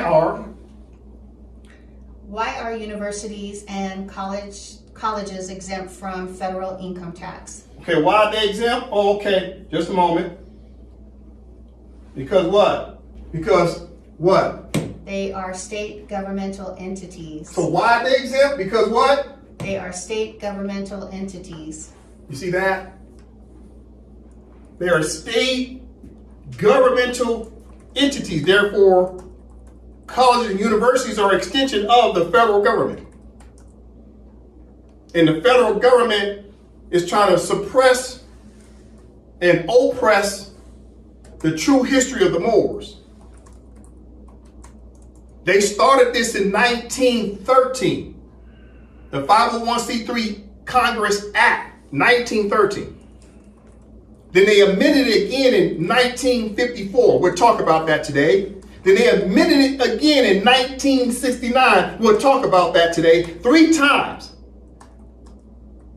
3 times they keep coming back at this, and every time they keep reminding the churches, universities, and colleges to shut the hell up, because every time they was amending things that had something to do with what was going on with the Empire of Morocco, the Sultan, United States of America, and France. I'm gonna prove that today. The 501c3 is hush money to keep churches, universities, and colleges from talking about decolonization of the Moors. I'm gonna tie these timelines together, I promise you. No, from the top, right here. Why are universities and colleges exempt from federal income taxation? The vast majority of public and private universities and colleges are tax exempt entities as defined by IRC section 501c3 because of their educational purposes. Purposes that the federal government has long recognized as fundamental to fostering the productive and civic capacity of its citizens, and or the fact that they are state governmental entities. In turn, states generally grant tax-exempt status to organizations, including universities and colleges, which qualify as tax-exempt entities under federal law. So church leaders, the pastors, ministers, reverends, their trustee members, they get to keep all the money that comes in free. On top of that, that's federal tax money, right? But on top of that, guess what? Then the state comes in and says, you're doing a good job keeping your people dummied down. So the state turns around and says, you know what? You got a church, you got a college. I tell you what, how about you don't even pay property taxes? So they're not paying no taxes because it's hush money. So your colleges, universities, and churches, they're selling out over approximately about 25 cents to 30 cents on the dollar. Because they're saving that money, right? Let's say on a whole dollar, you would normally pay 25 cents or 30 cents on it based in taxes. So you got federal tax, state tax, you got FICA, which is Social Security, Medicare, right? Then you got property taxes. All of us pay some type of income tax, property taxes, federal taxes, state taxes. Everybody's paying taxes but the so-called leaders of our communities. They're keeping that 25 to 30 cents on the dollar. They don't pay taxes on the whole dollar. Everybody else pays taxes on the whole dollar except for these people who call themselves the leaders of our community.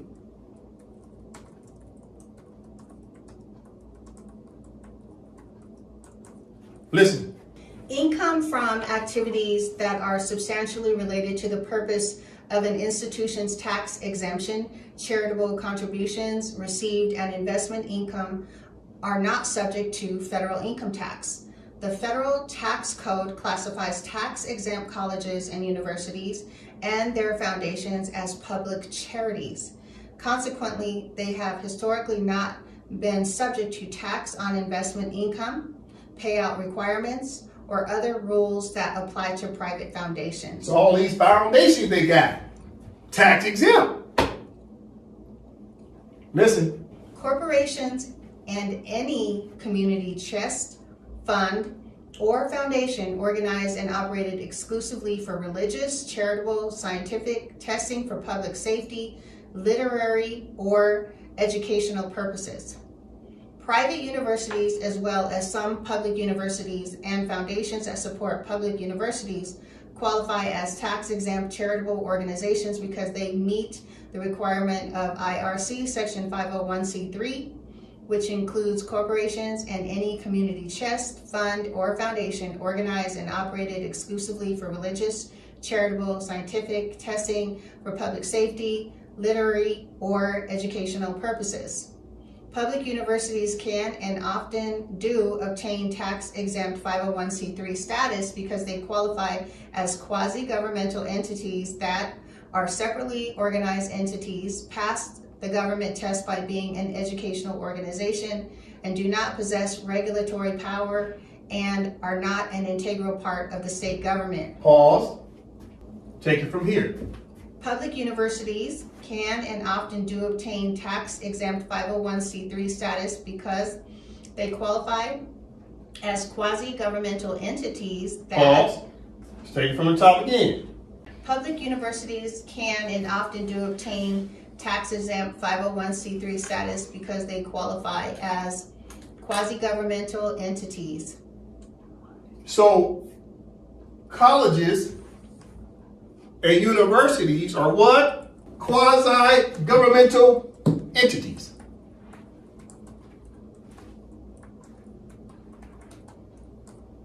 Colleges and universities are what? Quasi-governmental entities. Under what program? The 501c3 in exchange for money. They work for the government to dummy the people down.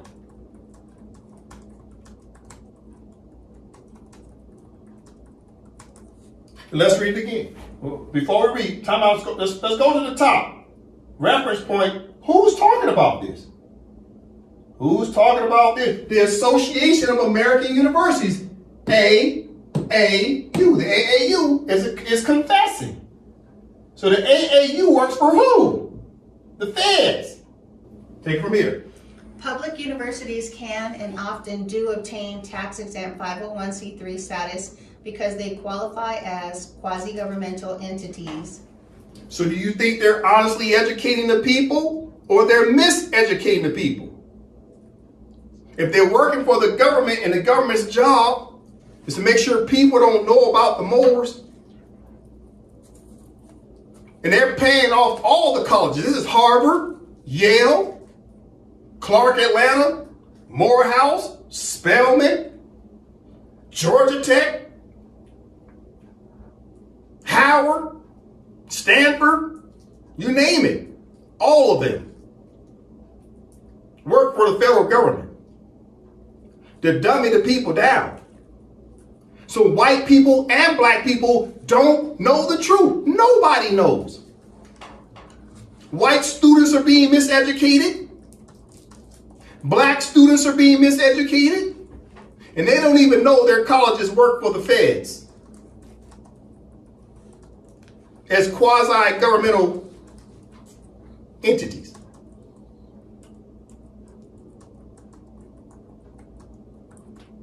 You're not going to learn this in Black History Month nowhere else. Taking my time for a reason. From the top.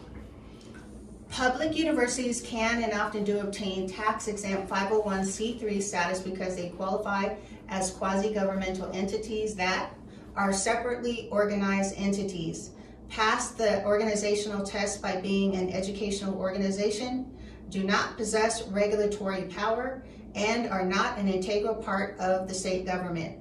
Many public universities qualify as governmental entities that are not subject to federal income tax based on the principles of intergovernmental immunity. Pause. Read it again. Many public universities qualify as governmental entities that are not subject to federal income tax based on the principles of intergovernmental immunity. Yeah, so they got intergovernmental immunity. I didn't make this up. I didn't write it. I'm sure as hell gonna read it because I know our people don't read law. We're reading law. Colleges and universities and churches are all corporations that work on behalf of the feds.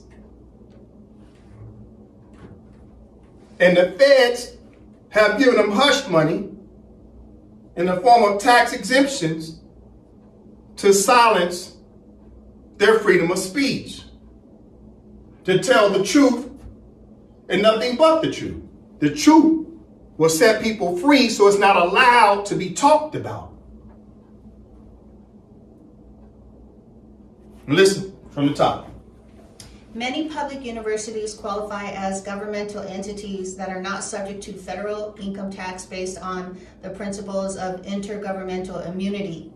These principles are codified in IRC Section 115, which states that a governmental organization's gross income does not include income derived from any public utility or the exercise of any essential governmental function and accruing to a state or any political subdivision thereof. Tax-exempt requirements, conditions, and accountability.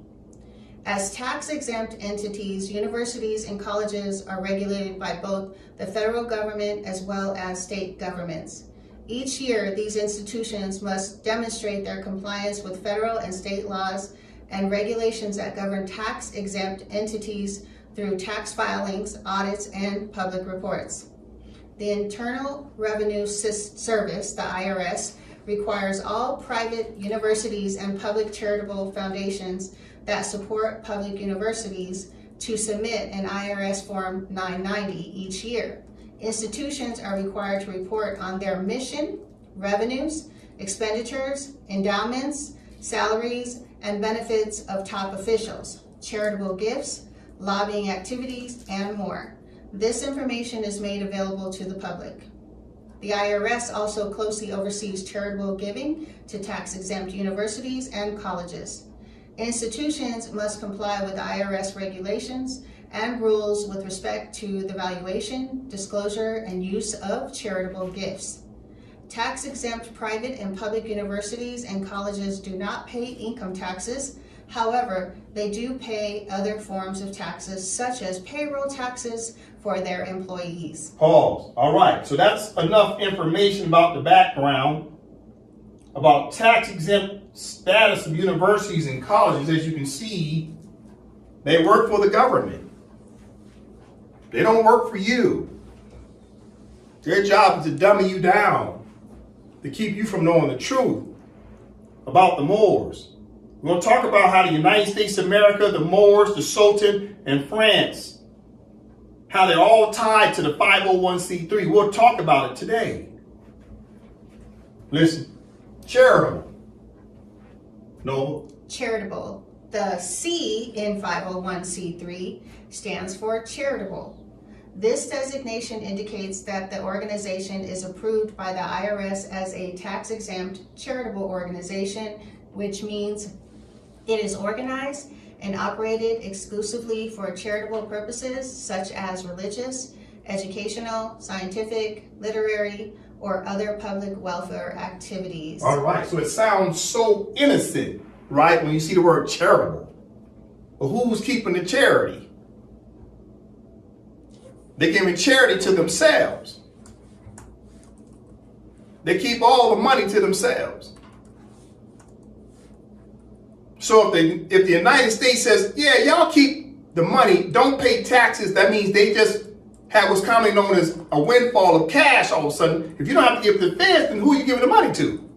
Because you're certainly not just coming outside and throwing it in the air and giving it to people, say, you get 1,000 and you get 1,000 and you get 1,000. Now, they're not doing that. So who are they giving the cash to that's left over? They give it to themselves tax-free. Therefore, the 501c3 is nothing but a legalized money laundering system. Donations come in, tuition comes in, and it goes out the back tax-free. To the founders, the trustees, all the leaders. Now, there's nothing wrong with having a tax deduction. There's nothing wrong with something being tax exempt. But when you're exchanging the money, knowing damn well it's hush money, that means you're operating in bad faith and not good faith. Listen, what I have up here, we're going to spend about a good 30, 40 minutes, maybe a little bit longer, reading about 10 pages I have here. Now, people are sensitive, but we got to go over this because this is Black history. So let's talk Black history, but you must talk about law. Law and history goes together. And I'm going to prove to you that the 501c3 is tied directly to the Moorish Empire. They've been trying to hide the Moorish Empire. They don't want pastors, priests, ministers. They don't want the college presidents and professors talking about this. So they paid them off to stay quiet. It's hush money. It's bribery money. Brother Dre from the top. Timeline. The 501c3 Act of Congress of 1913, 1954, and 1969 is in direct alignment of the United States IRS and FBI desperate attempt to domestically stop Moorish political independence and disrupt the bilateral and multilateral treaty relations between the Sultan of the Empire of Morocco, France, and the United States of America as follows. Pause. Let's take it from the top again to get clarity. From the top. Timeline. The 501c3 Act of Congress of 1913, 1954, and 1969 is in direct alignment of the United States IRS and FBI desperate attempt to domestically stop Moorish political independence and disrupt the bilateral and multilateral treaty relations between the Sultan of the Empire of Morocco, France, and the United States of America as follows. All right, so what we're about to read is a timeline starting in 1774 all the way up into the year 1969. It's going to take me a little time to get through it. We're going to read it. We're going to do interpretations. We're going to go step by step by step, year by year by year. Okay? You really have to pay attention. You want to talk black history? Then to understand your history, you must study the Europeans' history. The Europeans' history is directly tied to the Moors. They cannot escape it. I'll say it again. The Europeans' history is 100% tied directly to the Moors. And if their history is tied directly to the Moors, that means their history is also tied to the Sultan and the Empire of Morocco. In the United States, the Department of Justice, FBI, and the IRS have been trying to suppress this information. Let's learn. Okay, now we're going to start off with a little history about the Europeans, how the 13 colonies started. Because we're talking history, black history, but the blacks need to understand, how did these white folks get here? Because you begging some white man for rights and you forgotten that he's a Johnny-come-lately. You was here before him, but you sitting here begging him for some rights. You don't know that he was begging you for rights to stay in this land under refuge and asylum away from Great Britain. You've forgotten that. You forgot that the 13 colonies was begging the Sultan of the Empire of Morocco to stay here. And the Sultan oversees the Moors. Therefore, the 13 colonies had to get in partnership with the Moors in order to stay in this land. And now you turn around, you begging him because you begging him under the definition of black. But the reality is the definition of white man was begging the Moroccan to stay in this land. Because you don't know the difference between nationality and crayon. So the American was asking the Moroccan to stay here. And now the Moroccans call themselves black, and the blacks asking this man that call themselves white, can he get more rights?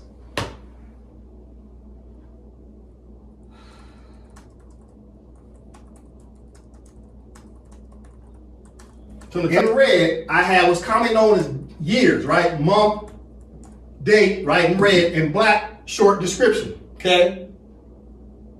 Because this is about a timeline of dates in red. You gotta follow the timelines. It tells you law and history.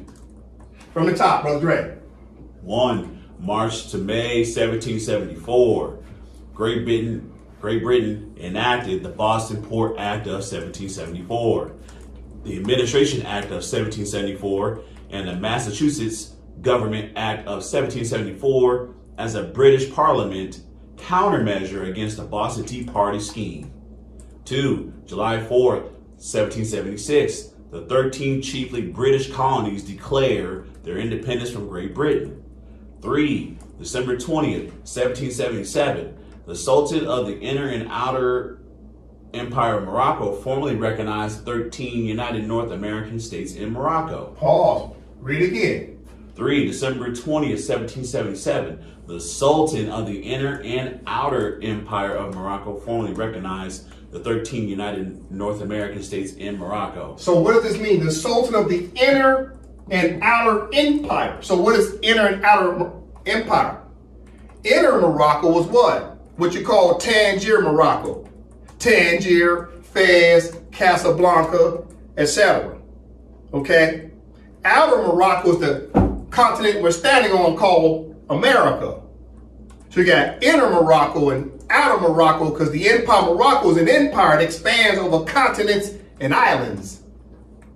So when you hear the part Outer Morocco, that means the outer part, which is all the other surrounding islands and continents other than the district where the Sultan was residing. You see? So wherever the Sultan resides is basically Inner Morocco. Everything outside of that district where the Sultan lives is Outer Morocco. It's just like the United States has District of Columbia, that's Inner United States. Everything outside of the District of Columbia is called Outer United States. Am I making sense? Read it again. December 20th, 1777. The Sultan of the Inner and Outer Empire of Morocco formally recognized the 13 United North American states in Morocco. 4. February 2nd, 1778. The Sultan of Inner and Outer Empire of Morocco engaged France to be the consul agent on behalf of the 13 colonies versus Great Britain. France signs a bilateral treaty with the 13 United North American states in Morocco in 1778. So the Sultan was the first to recognize the 13 colonies. That way they could become a state. There would be no United States of America without the Sultan allowing them to be a country. And then the Sultan hires France to come in to be the representative of the 13 colonies to start to get into negotiations with Great Britain. So the 13 colonies had the consul agent who acted like a power attorney on behalf of the 13 colonies to go talk to Great Britain. And who asked France to do that? The Sultan of the Empire of Morocco. Okay, number 5, it should say March. Number 5, March 1st, 1781. The 13 United North American states signed a Confederation Constitution in 1781 and dissolved it in 1789. Number 6, June 28, 1786. The Sultan of the Inner and Outer Empire of Morocco signs the bilateral treaty of peace and friendship with the 13 United American colonies and places them under a protectorate against Great Britain, etc. Pause, read it again. It's number 6, June 28, 1786. The Sultan of the Inner and Outer Empire of Morocco signs the bilateral treaty of peace and friendship with the 13 United American colonies and places them under a protectorate against Great Britain, etc. So therefore, this United States of America that black people are begging for rights was the same United States of America that was asking the Sultan to put them under protections. And the Sultan also was governing over who? The Moors. So the Moors and the Sultan working together. And the only reason the 13 colonies ever survived to become 14 colonies and 15 states and 16 states and 25 states and 50 states is because the Sultan looked out for them in the 1700s. Therefore, the Moors looked out for them. And France looked out for them. Because Great Britain was trying to hunt them down as what? Treasonous British subjects. The 13 colonies were chiefly British people. The Sultan put them under his protections. Number 7. Number 7, December 1st, 1789. President George Washington deposits the newly formed Constitution of the United States of America with the Sultan of the Empire of Morocco and reassured the Sultan that the United States of America will uphold the terms and conditions of the Treaty of Peace and Friendship of 1786. Again. Number 7, December 1st, 1789. President George Washington deposits the newly formed Constitution of the United States of America with the Sultan of the Empire of Morocco and reassured the Sultan that the United States of America will uphold the terms and conditions of the Treaty of Peace and Friendship of 1786. Number 8, July 3rd, 1880, U.S. President Rutherford B. Hayes and the Congress signed the Madrid Convention of 1880 treaty, which authorized the naturalized Moorish subjects, also known as Americanized, quote-unquote, Moorish Americans, to reinstate their Moroccan nationality by consent and allegiance under the Empire of Morocco, the Sultan, and the Moorish government. Pause, read it again. July 3rd, 1880, U.S. President Rutherford B. Hayes and the Congress signed the Madrid Convention of 1880, which authorized the naturalized Moorish subjects, also known as Americanized, Moorish Americans, to reinstate their Moroccan nationality by consent and allegiance under the Empire of Morocco, the Sultan, and the Moorish government. So the United States signed a treaty with the Sultan that allowed the United States of America and other European countries to naturalize the Moors. But at the same time, the Sultan signed a treaty with the United States of America that also gave the Moors the right to repatriate and come back home under the jurisdiction of the Empire of Morocco in order to run the Moorish government again. So the United States is agreeing to this. So the Moors became naturalized. They became adopted redhead stepchildren of the United States of America. Continue. Number 9, April 7, 1906, the Multilateral Act of Algeciras of 1906 was signed by U.S. President Theodore Roosevelt and the Congress, which agreed that repatriated Moors are the competent governmental authority of the Empire of Morocco. Diplomatic body in Tangier, Morocco, consists of the Moorish government and the 12 European powers in political harmony. Pause, read again. April 7, 1906, the Multilateral Act of Algeciras of 1906 was signed by U.S. President Theodore Roosevelt and the Congress, which agreed that repatriated Moors are the competent governmental authority of the Empire of Morocco. The diplomatic body in Tangier, Morocco, consists of the Moorish government and the 12 European powers in political harmony. So therefore, President of the United States was signing a treaty, another treaty, with the Moors and the Sultan in the year 1906. Recognizing the Moorish government again and the repatriated Moors who call themselves Moors instead of black or Negro or color. The United States has tied themselves to treaties with the Moors. Right here, number 10. August 3rd, 1906, the 1906 expatriation letter from the U.S. Secretary of State, see section Morocco, page 459 to 460, confirms that the Moorish subjects lost their Moroccan nationality by becoming naturalized by foreign countries under Article 15 of the Madrid Convention per the Sultan. Read it again.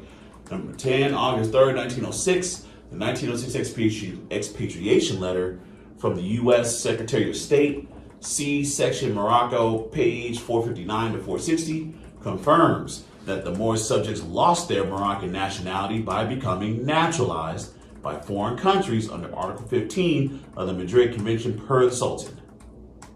Number 11, October 22nd, 1907, U.S. stock market loses 60% of value.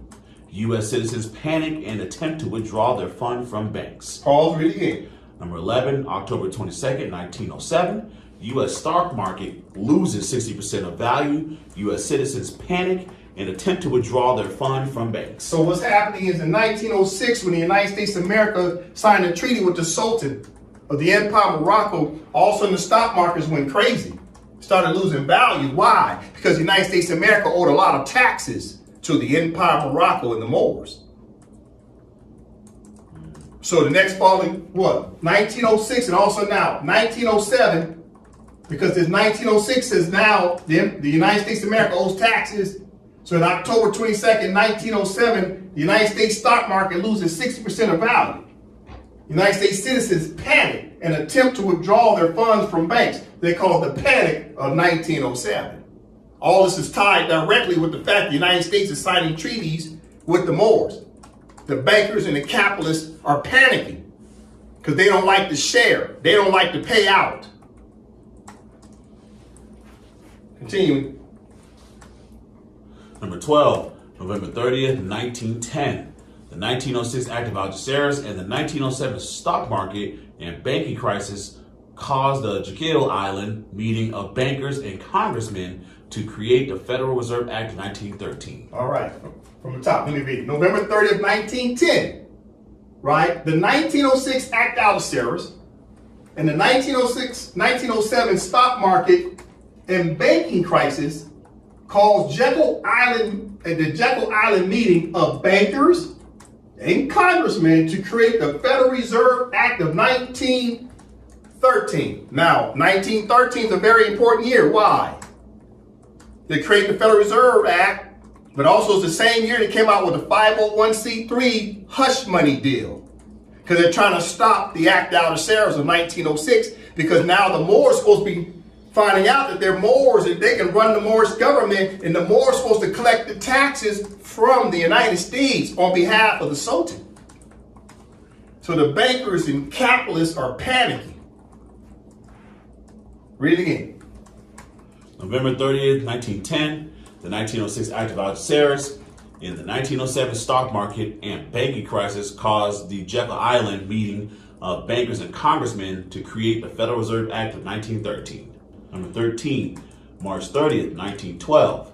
The bilateral treaty of Fez of 1912 allowed France to become the protectorate of 1. The Empire of Morocco, 2. Protectorate of Seat of the Sultan, 3. Protectorate of the Moroccan Moorish subjects, 4. Protectorate of the Moorish consul generals, and 5. The protectorate of all administrative, judicial, educational, economic, financial, military reforms.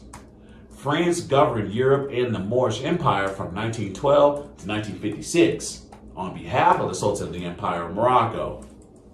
During that time, France was tasked with establishing and governing the diplomatic body at Tangier, Morocco of 1906, the League of Nations of 1920, and the Charter of the United Nations of 1945, all of this on behalf of the Sultan of the inner and outer country of the Empire of Morocco, commonly known as the Sharifian Empire. All right, let's read that again. So what's happening? Now, all of a sudden, France signs a bilateral treaty on March 30th, 1912 with the Sultan directly.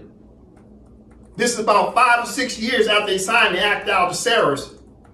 So the Sultan wanted France to go out and collect the taxes much faster than waiting on the Moors to collect the taxes.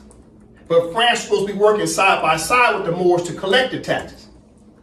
But the Sultan's like, okay, let France get out there and just get going, right? Let's read it again. March 30th, 1912, the bilateral treaty of Fez of 1912 allowed France to become the protectorate of 1. The Empire of Morocco. Pause. So right here, keep in mind now, the Federal Reserve Act was created in 1913.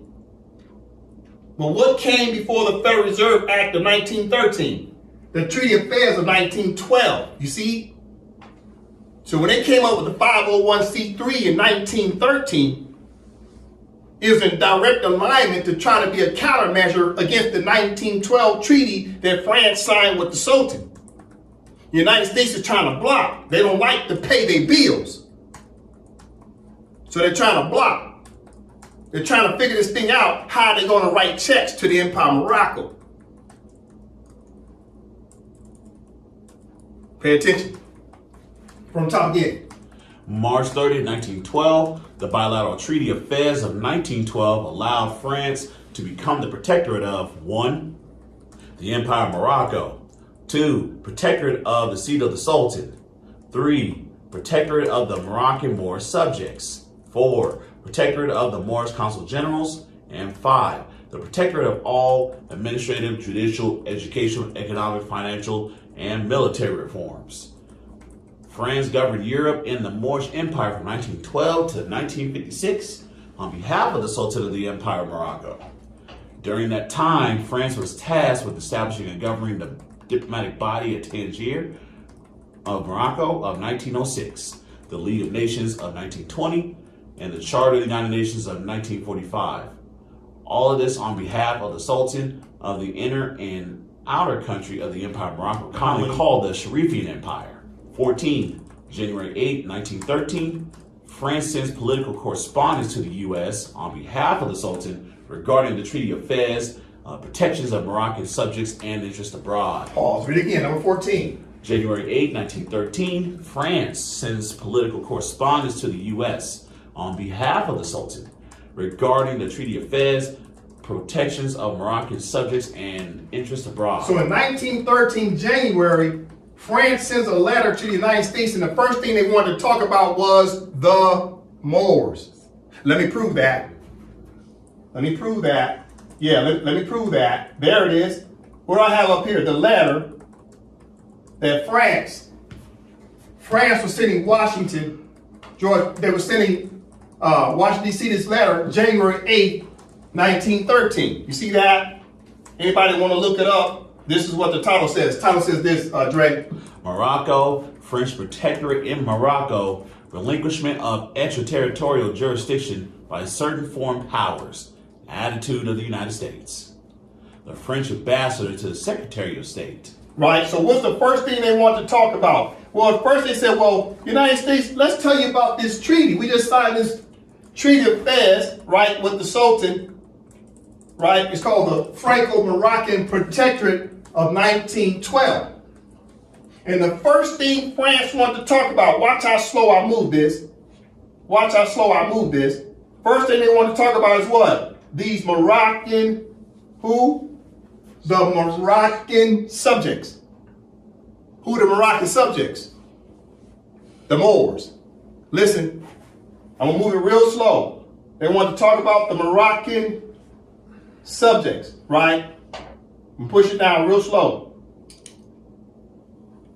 Right? Because they're doing everything on behalf of who? Who is France operating on behalf of? His Majesty the Sultan. You see that? France is representing the Sultan. I'm going to move real slow. Watch this. It's about what?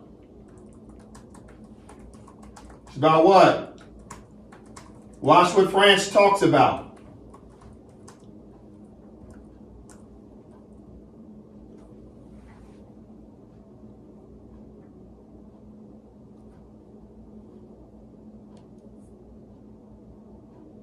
France wants to talk about who? These people that call themselves the American protege. Who are the proteges? The protected who? Moors. They call them proteges. Protege means in French that's protected Americans, because the Moors were Americanized and nationalized to be called Americans instead of Moroccans. Listen. So right here, look at what it says. This is France. The Convention of 1880, listen, Treaty of Madrid, 1880. It's France. The Convention of 1880 declares in Article 1 that the protections of the native Moors. So France wants to talk about who? The native Moors. Keep in mind, they sent this letter to the United States. They tell the United States, we want to talk about these native Moors. Why? It's because France was the protectorate over the Moors to make sure the Moors could get back into the Moorish government, that the Moors would no longer be naturalized as Americans. That the Moors would now become Moroccans and sit in the Moorish government to help to start to collect the taxes. You see that? It's very important to understand. So this is happening in 1913, okay? Listen. All right, so number 14, Dre. January 8, 1913, France sends political correspondence to the U.S. on behalf of the Sultan regarding the Treaty of Fez, protections of Moroccan subjects and interests abroad. So who are the Moroccan subjects? The Moors, the native Moors of the Empire Morocco, which stretches over all continents and islands. And France was in charge of Empire Morocco. All right, so look what happens next. Boom, number 15. Number 15, October 3rd, 1913, 501c3, Act of Congress was an IRS and FBI counterintelligence act to bribe, threaten, and block naturalized black Moors and any white sympathizers from engaging in political actions with France and the Sultan. Pause, read it again. October 3rd, 1913. 501c3, Act of Congress was an IRS and FBI counterintelligence act to bribe, threaten, and block naturalized black Moors and any white sympathizers from engaging in political actions with France and the Sultan. See what's happening? 1906, Act Out of Sheriffs comes out. The stock market crashes. Next thing you know, the Sultan signs a bilateral treaty with France, 1912. France reaches out 1913, and immediately the United States gets together on Jekyll Island with the bankers and the Congress and said, we got to do something. We got to try to stop these Moors. We got to figure out how not to pay these taxes to the Empire Morocco. Because if the Moors are supposed to be one collecting the taxes, then let's keep the Moors from being to get back in their proper status of being the Moorish government. So they create the 501c3 and start punking and telling the churches and the colleges, universities, don't you talk about these Moors. We don't care about the fact we got these treaties. These Moors got some rights. Don't talk about their rights. Don't talk about politics. Because politics is tied to what? The treaties. Treaty, you mention the word treaty, that's a political word. When you mention the word treaty, that's a political word. So that now the IRS and the FBI is giving hush money out. You see? In the top, number 15. Number 15, October 3rd, 1913, 501c3. Act of Congress was an IRS and FBI counterintelligence act to bribe, threaten, and block naturalized black Moors and any white sympathizers from engaging in political actions with France and the Sultan. So what about the white sympathizers? Keep in mind now, they got colleges. They got universities. They have churches. So they gave the white sympathizers some money too. Say, man, look, you blacks and whites need to shut the hell up. Don't talk about these Moors. Everybody got paid off through the 501c3 that's directly tied to the Empire of Morocco to silence people from talking about it. You got to look at these dates. Continue. Number 16, December 13, 1913. President Woodrow Wilson signs the Federal Reserve System Act in 1913 to create an elastic currency. Due to France, the Sultan, and the Moorish government's tax collection efforts, which were owed from the United States Treasury via treaty contract agreements to pay. Read it again.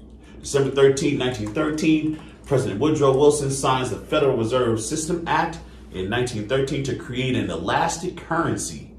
Due to France, the Sultan, and the Moorish government's tax collection efforts, which were owed from the United States Treasury via treaty contract agreements to pay. So the United States of America owed taxes to the Empire of Morocco, and the Moors in France was trying to collect the taxes.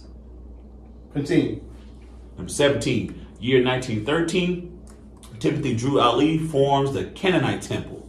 Number 18, July 28, 1914, Germany attacks France. World War I begins in 1914 and ends on November 11th, 1918. Why?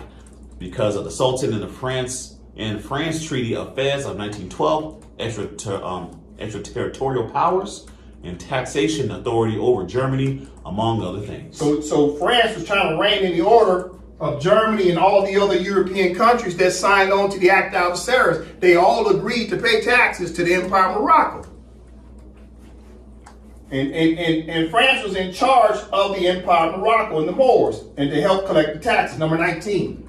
January 16, 1920, France and other countries have their first meeting in Paris, France, to establish the Covenant of the League of Nations of 1920 on behalf of the Sultan of the Empire of Morocco, which will be built on the object and purpose of the Treaty of Fez of 1912 and the Act of Algeciras 1906, etc.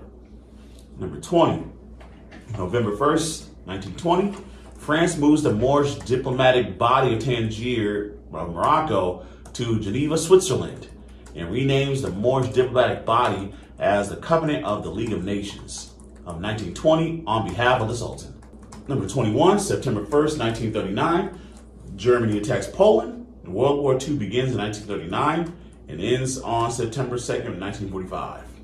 Number 22, January 11th, 1944, Sultan Mohammed V declares independence from France to regain independence from the Treaty of Fez of 1912 and to free the country and people from abusive colonialism. The Sultan extended his recognition and assistance of the North Atlantic Charter in 1944, which will later be named the Charter of the United Nations. Read it again. January 11, 1944, Sultan Mohammed V declares independence from France to regain independence from the Treaty of Fez in 1912 and to free the country and people from abusive colonialism. The Sultan extended his recognition and assistance of the North Atlantic Charter in 1944, which would later be named the Charter of the United Nations. So in other words, the Sultan of the Empire of Morocco, Mohammed V, recognized the Charter of the United Nations. He said, yeah, I grant its powers. Yes, I grant its language. Yes, I support it. And yes, let me know if you need a hand drafting any of the language. This is the Sultan said in 1944.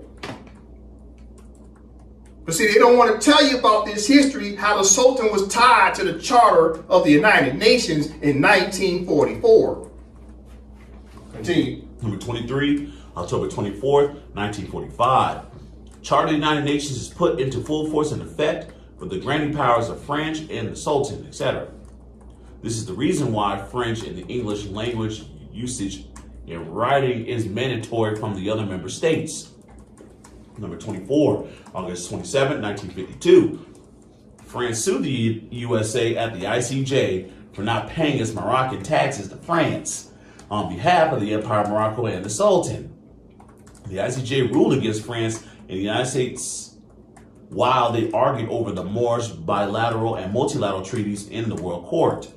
France lost their claim as plaintiff in error on the most favored nation clause. However, the USA found out they could maintain a limited jurisdiction over the black Moors if the naturalized Moor subjects continue to acquiesce by not adhering to Article 15, Paragraph 1 of the Madrid Convention of 1880, and choose between the entire submission to the laws of the Empire of Morocco or quit Morocco with consent from the Moroccan government, and remain naturalized under the United States laws and jurisdiction as adopted and Americanized Negroes, blacks, and colored 3/5 people. Pause. Let's read that again. So what happened in 1952? France sues the United States at the ICJ. France was suing on behalf of who? The Empire of Morocco, the Sultan and the Moors. This is 1952. That wasn't that long ago. That was not that long ago. From the top. August 27, 1952, France sued the USA at the ICJ for not paying its Moroccan taxes to France on behalf of the Empire of Morocco and the Sultan. The ICJ ruled against France and the United States while they argued over the Moorish bilateral and multilateral treaties in the World Court. France lost their claim as plaintiff in error of the most favored nation clause.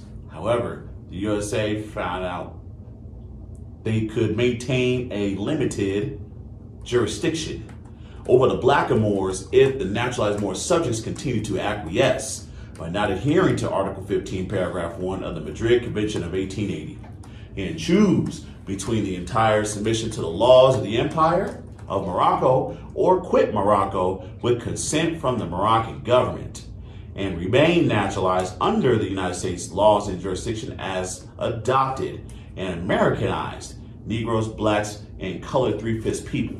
So in other words, the ICJ said the United States could maintain jurisdiction over Negroes, blacks, and coloreds, Moorish Americans, and African Americans who failed to follow the treaties.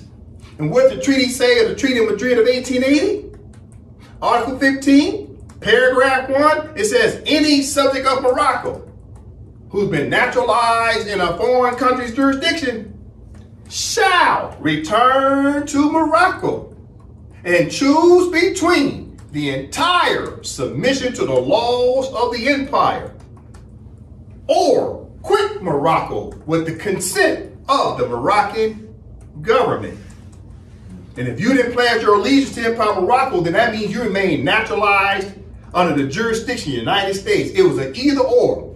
Either come back and pledge your allegiance and be Moroccan, or remain colonized or naturalized by the Europeans. Those were your options.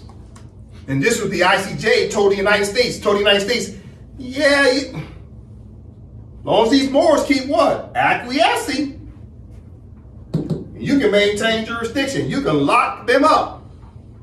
But as soon as these Moors say they're not Negro, black, colored, Moorish American, Indian, and African American no more, then you're going to have to respect their jurisdiction. Because they're going to be able to self-govern. And they're going to be able to enforce their laws in consular court against the Americans, because the Americans are immigrants with an I. The Americans are immigrants with an E, who are living in the Empire of Morocco and sharing a jurisdiction with the Moors. And the Moors were here before George Washington. Now keep in mind, we're talking about the 501c3. It's tied directly to the Empire of Morocco. Because the 501c3 is hush money to keep people from talking about these treaties in this history. Okay, number 25. August 20th, 1953, France panicked after the ICJ judgment of 1952, and Sultan Muhammad V placed more independent pressure on France. And as a result, France forced Sultan Muhammad V and his family into exile on Corsica Island in the Mediterranean Sea in August 1953. Number 26, January 1954, France transferred Sultan Muhammad V to the island of Madagascar in 1954. Number 27, August 16, 1954, the 501c3 was amended by Congress in 1954 to give the IRS more counterintelligence power to bribe, threaten, and block naturalized blackamoors and white sympathizers from engaging in political actions with the Sultan and or France. All right, so what happened in 1954? Well, now here comes Congress again amending the 501c3. Why were they doing that in 1954? It's because of this case of 1952.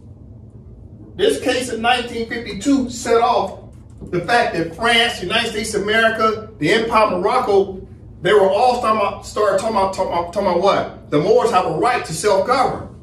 That these treaties are still in full force and effect. And oh, by the way, the United States of America still owes these taxes. And it was the Moors' job to collect it. And France found out that they was not doing a good job, and the ICJ rejected them and said, no, you need to get his power back to the Sultan and the Moors again. You see? So what happens after 1952? Well, 2 years later, here comes the IRS and the FBI amending the 501c3 in 1954 because the United States is panicking. So once again, they're reminding the church leaders, college leaders, and university leaders to shut the hell up. Don't talk about the France versus United States of America case. Don't talk about the Sultan. Don't talk about France. Keep these Negroes ignorant and don't tell them about the truth of the Moorish Empire. You see what's happening? 501c3 is getting involved again. It's directly tied to the hush money not to talk about the Moors. Right here. Number 28, year 1956. The FBI's COINTELPRO counterintelligence program was initiated in 1956. It was created by J. Edgar Hoover, a 33-degree fez wearing Mason. Pause, read again. Year 1956, the FBI's COINTELPRO counterintelligence program was initiated in 1956. It was created by J. Edgar Hoover, a 33-degree fez wearing Mason. Pause. So who's J. Edgar Hoover, fez wearing Mason? Bam, there he is. See, he oversees the FBI, running around wearing a fez, just like me. He got jewels all over it because his job was trying to stop the Moors. He's the FBI director. He oversees the whole thing. Why was he trying to stop the Moors? Because he wants to be the Moor. He wants to run the Empire of Morocco. They want to be in charge of our inheritance. They don't want to give up the trusteeship status. So now everybody in the 60s is getting assassinated because J. Edgar Hoover is a Mason wearing the Moorish fez. He don't want us to be entitled to our own inheritance because he wants to hold on to it. This is shameful. Shameful. So he's going around punking the churches. He's going around punking the colleges. And he's going around punking the universities. Tell them now, you better shut the hell up. We're going to bring the IRS in. We're going to bring the Department of Justice in. We're going to bring the FBI in, the CIA, and the DEA. All the alphabet boys will come see you if you start talking about these Moors because this type of white man wants to hold on to the Moorish shares. He wants to be a part of the Moorish diplomatic body. He wants to be a Moor. Well, I'm sorry, J. Edgar Hoover, but you're not a Moor. Listen, this is shameful. Number 28. Year 1956, the FBI's COINTELPRO counterintelligence program was initiated in 1956. It was created by J. Edgar Hoover, a 33-degree fez wearing Mason. He discredited and disrupted various domestic political organizations such as the Blackamoor Church organizations from seeking fez wearing or non-fez wearing political independence with the Sultan. His job was to stop the Moors from their political independence. Isn't this what Martin Luther King was talking about in 1963, political independence? Well, who shut down Martin Luther King? J. Edgar Hoover. J. Edgar Hoover running around with a fez on, trying to stop Moors from being Moors because J. Edgar Hoover wants to be a Moor. This is shameful. Continue. 29, March 2nd, 1956, France dissolves the 1912 Treaty of Fez with Sultan Muhammad V, while Muhammad V remained exiled in Madagascar until November 16th, 1956. Number 30, August 1st, 1956, Congress passes an act to relinquish extraterritorial jurisdiction in Inner and Outer Morocco. See Public Law 856, also known as U.S. Code 22 USC 141-143. 31, September 16th, 1956, President Eisenhower accepts Congress Public Law 856, which relinquished extraterritorial jurisdiction over the naturalized Moorish subjects, in part.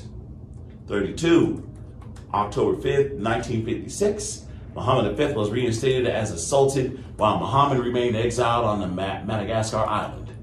Number 33, October 6, 1956, the U.S. gives official notice to Sultan Muhammad V regarding the relinquishment of extraterritorial jurisdiction, i.e. consular court jurisdiction, over Moorish subjects and proteges, in part. Number 34, November 5th, 1956, U.S. Joint Chiefs of Staff discuss regional security through December 29th, 1956, regarding the bilateral and multilateral Moorish treaties with the exiled Sultan of Morocco, etc. Number 35, November 12th, 1956, Security Council of the United Nations approves the Sultan and Morocco as being a member state of the United Nations Charter. 36, November 16th, 1956, France brings Sultan Mohammed V back to quote-unquote inner Fez of Morocco to seat as a sovereign head of state. Number 37, August 14th, 1957, Mohammed V becomes king of the Kingdom of Morocco instead of being the Sultan of the Empire of Morocco, in harmony with the Moorish government. As a result, the Empire of Morocco was left in the absence of a sultan, no Moorish government, and no Moorish consular court to govern from the year 1956 through the year 2024 as the original sovereign and independent state of the Moroccan Moorish Empire. All right, let's read that again. Start with number 36. Number 36, November 16th, 1956, France brings Sultan Mohammed V back to inner Fez, Morocco to seat as a sovereign head of state. Number 37, August 14th, 1957, Mohammed V official becomes the king of the Kingdom of Morocco instead of being the Sultan of the Empire of Morocco, in harmony with the Moorish government. As a result, the Empire of Morocco was left in the absence of a sultan, no Moorish government, and no Moorish consular court to govern from the year 1956 through the year 2024 as the original sovereign and independent state of the Moroccan Moorish Empire. Number 38, October 8, 1958. The conspiracy of 1958 attempted to deny the naturalized Moors their human right to repatriate as Moroccan nationals of the Empire of Morocco. The U.S. receives a note from the Kingdom of Morocco's Minister of Foreign Affairs stating the U.S. Embassy had been informed that the Moroccan government had decided to strike all prescriptions relating to Moroccan nationality from the text of the Madrid Convention. Number 39, March 17, 1959. The U.S. note said, in part, the government of the United States of America, having unilaterally relinquished certain rights in Morocco with the re-emergence of Morocco into independence in 1956, considers that in line with historical developments, Article 15 of the Madrid Convention on Protection of 1880 has become obsolete and without effect. The government of the United States takes due cognizance, therefore, of the action taken by the Moroccan government as set forth in this above cited notes, which the United States government understands to refer only to Article 15 of the Madrid Convention on Protection of 1880. Pause. So do you see the correlation? Look right here. You see what's happening? So it was a lot happening in 1956 The Sultan stepped down and became king. France gave up the protectorate. A whole lot happened in 1956. But guess what else happened in 1956? Let's back up. What else happened in 1956? What else happened in 1956? Okay. Read number 28 again. You got to see how what the United States is doing to stop the Moors is directly tied even to the FBI. Look at number 28 again. Number 28, year 1956, the FBI's COINTELPRO counterintelligence program was initiated in 1956. It was created by J. Edgar Hoover, a 33rd degree Fez wearing Mason. Pause. So the FBI creates the COINTELPRO, the counterintelligence, to stop anybody who was trying to reinstate the office of Sultan in 1956. It was designed to stop the Moorish government from rising up. You see what's happening in 1956? So in 1956, they created the COINTELPRO, right, to try to stop the Moors. Okay, let's take it from number 38 again. Number 38, October 8, 1958. The conspiracy of 1958 attempt to deny the naturalized Moors their human right to repatriate as Moroccan nationals of the Empire of Morocco. Paul, so J. Edgar Hoover is involved in 1956, 1958. The Moors are trying to rise up. J. Edgar Hoover is pushing them back down. They're also trying to enforce the 501c3 and say, look, why don't y'all just take some money and go sit down and shut up? So J. Edgar Hoover's job is to make sure people took the hush money. If they didn't take the hush money, J. Edgar Hoover and the IRS will come in and shut you down. You see what's happening? Number 40. Year 1958 and 1959. The U.S. was aware that the United Nations members were discussing and drafting the most iconic and revolutionary UN resolution, which would prevent continued colonialism throughout the Moorish Empire, commonly known as Resolution 1514 of December 1960. Pause, read it again. 40. Year 1958 and 1959. The U.S. was aware that the United Nations members were discussing and drafting the most iconic and revolutionary UN resolution, which would prevent continued colonialism throughout the Moorish Empire, commonly known as Resolution 1514 of December 1960. The United States tried to coerce King Mohammed V into agreeing that naturalized Moors did not have a human right to become Moroccans again.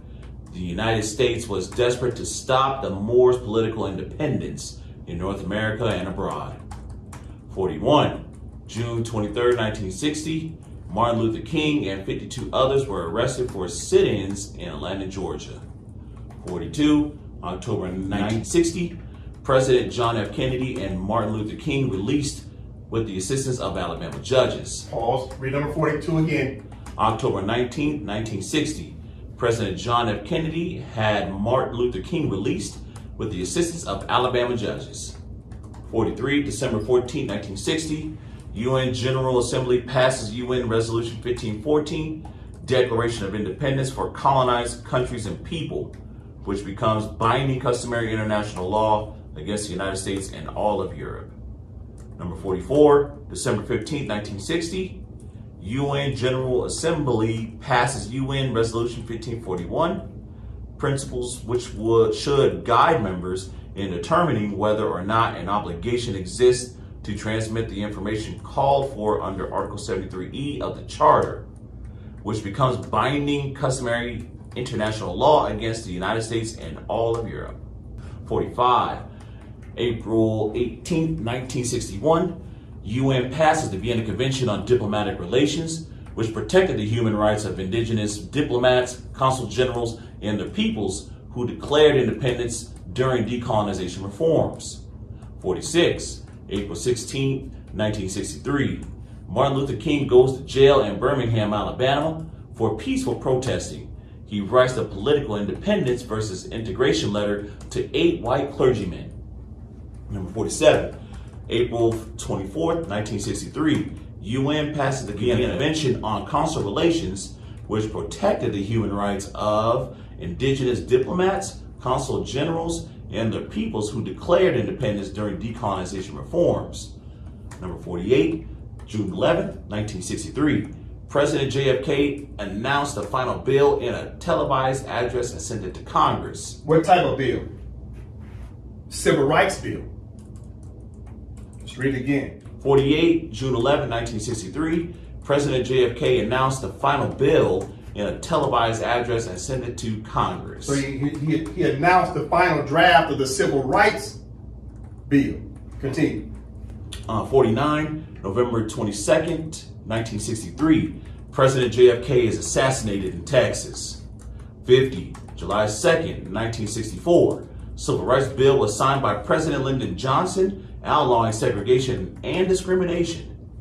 51, August 13th, 1964, Malcolm X, El-Hajj Malik Shabazz at the UN. So Malcolm X was at the UN in 1964 trying to figure out how to decolonize.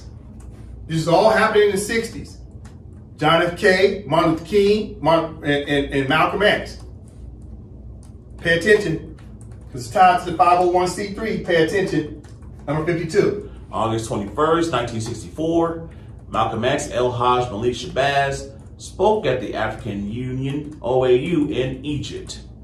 53, February 21st, 1965, Malcolm X, El-Hajj Malik Shabazz was then assassinated for his political independence efforts. 54, August 6, 1965, the Civil Rights Bill was signed by President Lyndon Johnson to enforce voting rights. 55, December 16, 1966, UN passes the International Covenant on Civil and Political Rights during decolonization reforms. 56, April 11, 1968, Civil Rights Bill was signed by President Lyndon Johnson to enforce housing rights. Number 57, June 5th, 1968, Robert F. Kennedy gets assassinated. 58, May 23rd, 1969, UN passes the Vienna Convention on the Law of Treaties, which protected the treaty and convention rights of indigenous diplomats, consul generals, and the peoples who declared independence during decolonization reforms. 59, December 30th, 1969, the 501c3 was amended by Congress in 1969 to give the IRS and the FBI more counterintelligence program power to bribe, threaten, and block naturalized blackamoors and white sympathizers from engaging in political actions to deny the Moors domestically from enforcing their treaty rights and political rights in conformity with international law reforms, etc., etc., etc. So number 59, December 30th, 1969, the 501c3 was amended by Congress in 1969 to give the IRS and the FBI more counterintelligence program power to bribe, threaten, and block naturalized blackamoors and white sympathizers from engaging in political actions to deny the Moors domestically from enforcing their treaty rights and political rights in conformity with international law reforms, etc., etc., etc. So what's happening in 1969? Why is Congress getting involved with this bribery money again? It's because in 1969, the United Nations passed the Vienna Convention on the law of treaties, and now the Moors would have been able to enforce their treaties because international law also told the Moors they had a right to enforce their treaties. You see what's happening? So what does the FBI and the CIA and the IRS do? They go right back out there again in 1969 because of the United Nations. The United States starts bribing the churches, universities, and colleges again. You see, every time the IRS gets involved with the 501c3, it's because of something that's going on with international law and Empire Morocco. You see the tie, these dates? They're trying to stop people from talking about the Moors. Let's read this last paragraph. Number 60. The decades of the 1950s and 60s was about decolonization of inner and outer Morocco. The Sultan, the Moorish government, France, the United States, and the naturalized or colonized Moors of planet Earth. Since 1913, the U.S., IRS, and the FBI have bribed and threatened the corporate church and callings via the 501c3 tax exemptions of 1913, 1954, and 1969 as hush money. Pause. Read it again, clearly. Number 60, the decades of the 1950s and 60s was about decolonization of inner and outer Morocco, the Sultan, the Moorish government, France, the United States, and the naturalized or colonized Moors of planet Earth. Since 1913, the U.S., IRS, and the FBI have bribed and threatened the corporate church and colleagues via the 501c3 tax exemptions of 1913, 1954, and 1969 as hush money. So what's happening is the United States government and its capitalists have been giving bribery and hush money to the colleges, universities, and churches not to talk about international law, not to talk about the Sultan of the Empire of Morocco, not to talk about the Moors, not to talk about the Moorish Empire, not to talk about the treaties, not to talk about political independence whatsoever. So as I start to close out, I'm going to read this last passage on the board. Because our people in the month of Black History need to understand the law and history that every time you call yourself black, all you're doing is repeating and parroting the words you was taught by a quasi-governmental entity called the colleges and churches. They've been miseducating us intentionally, and the government's been paying our so-called leaders off. Listen, the weaponization and the co-conspiracy of the IRS, FBI, and the colleges through the 501c3 corporation tax exemptions have caused harm to the blackamoors because it caused the HBCU leaders to ignore the nationality in exchange for prosperity. Cash made colleges sell out. I end with that. Islam. Islam.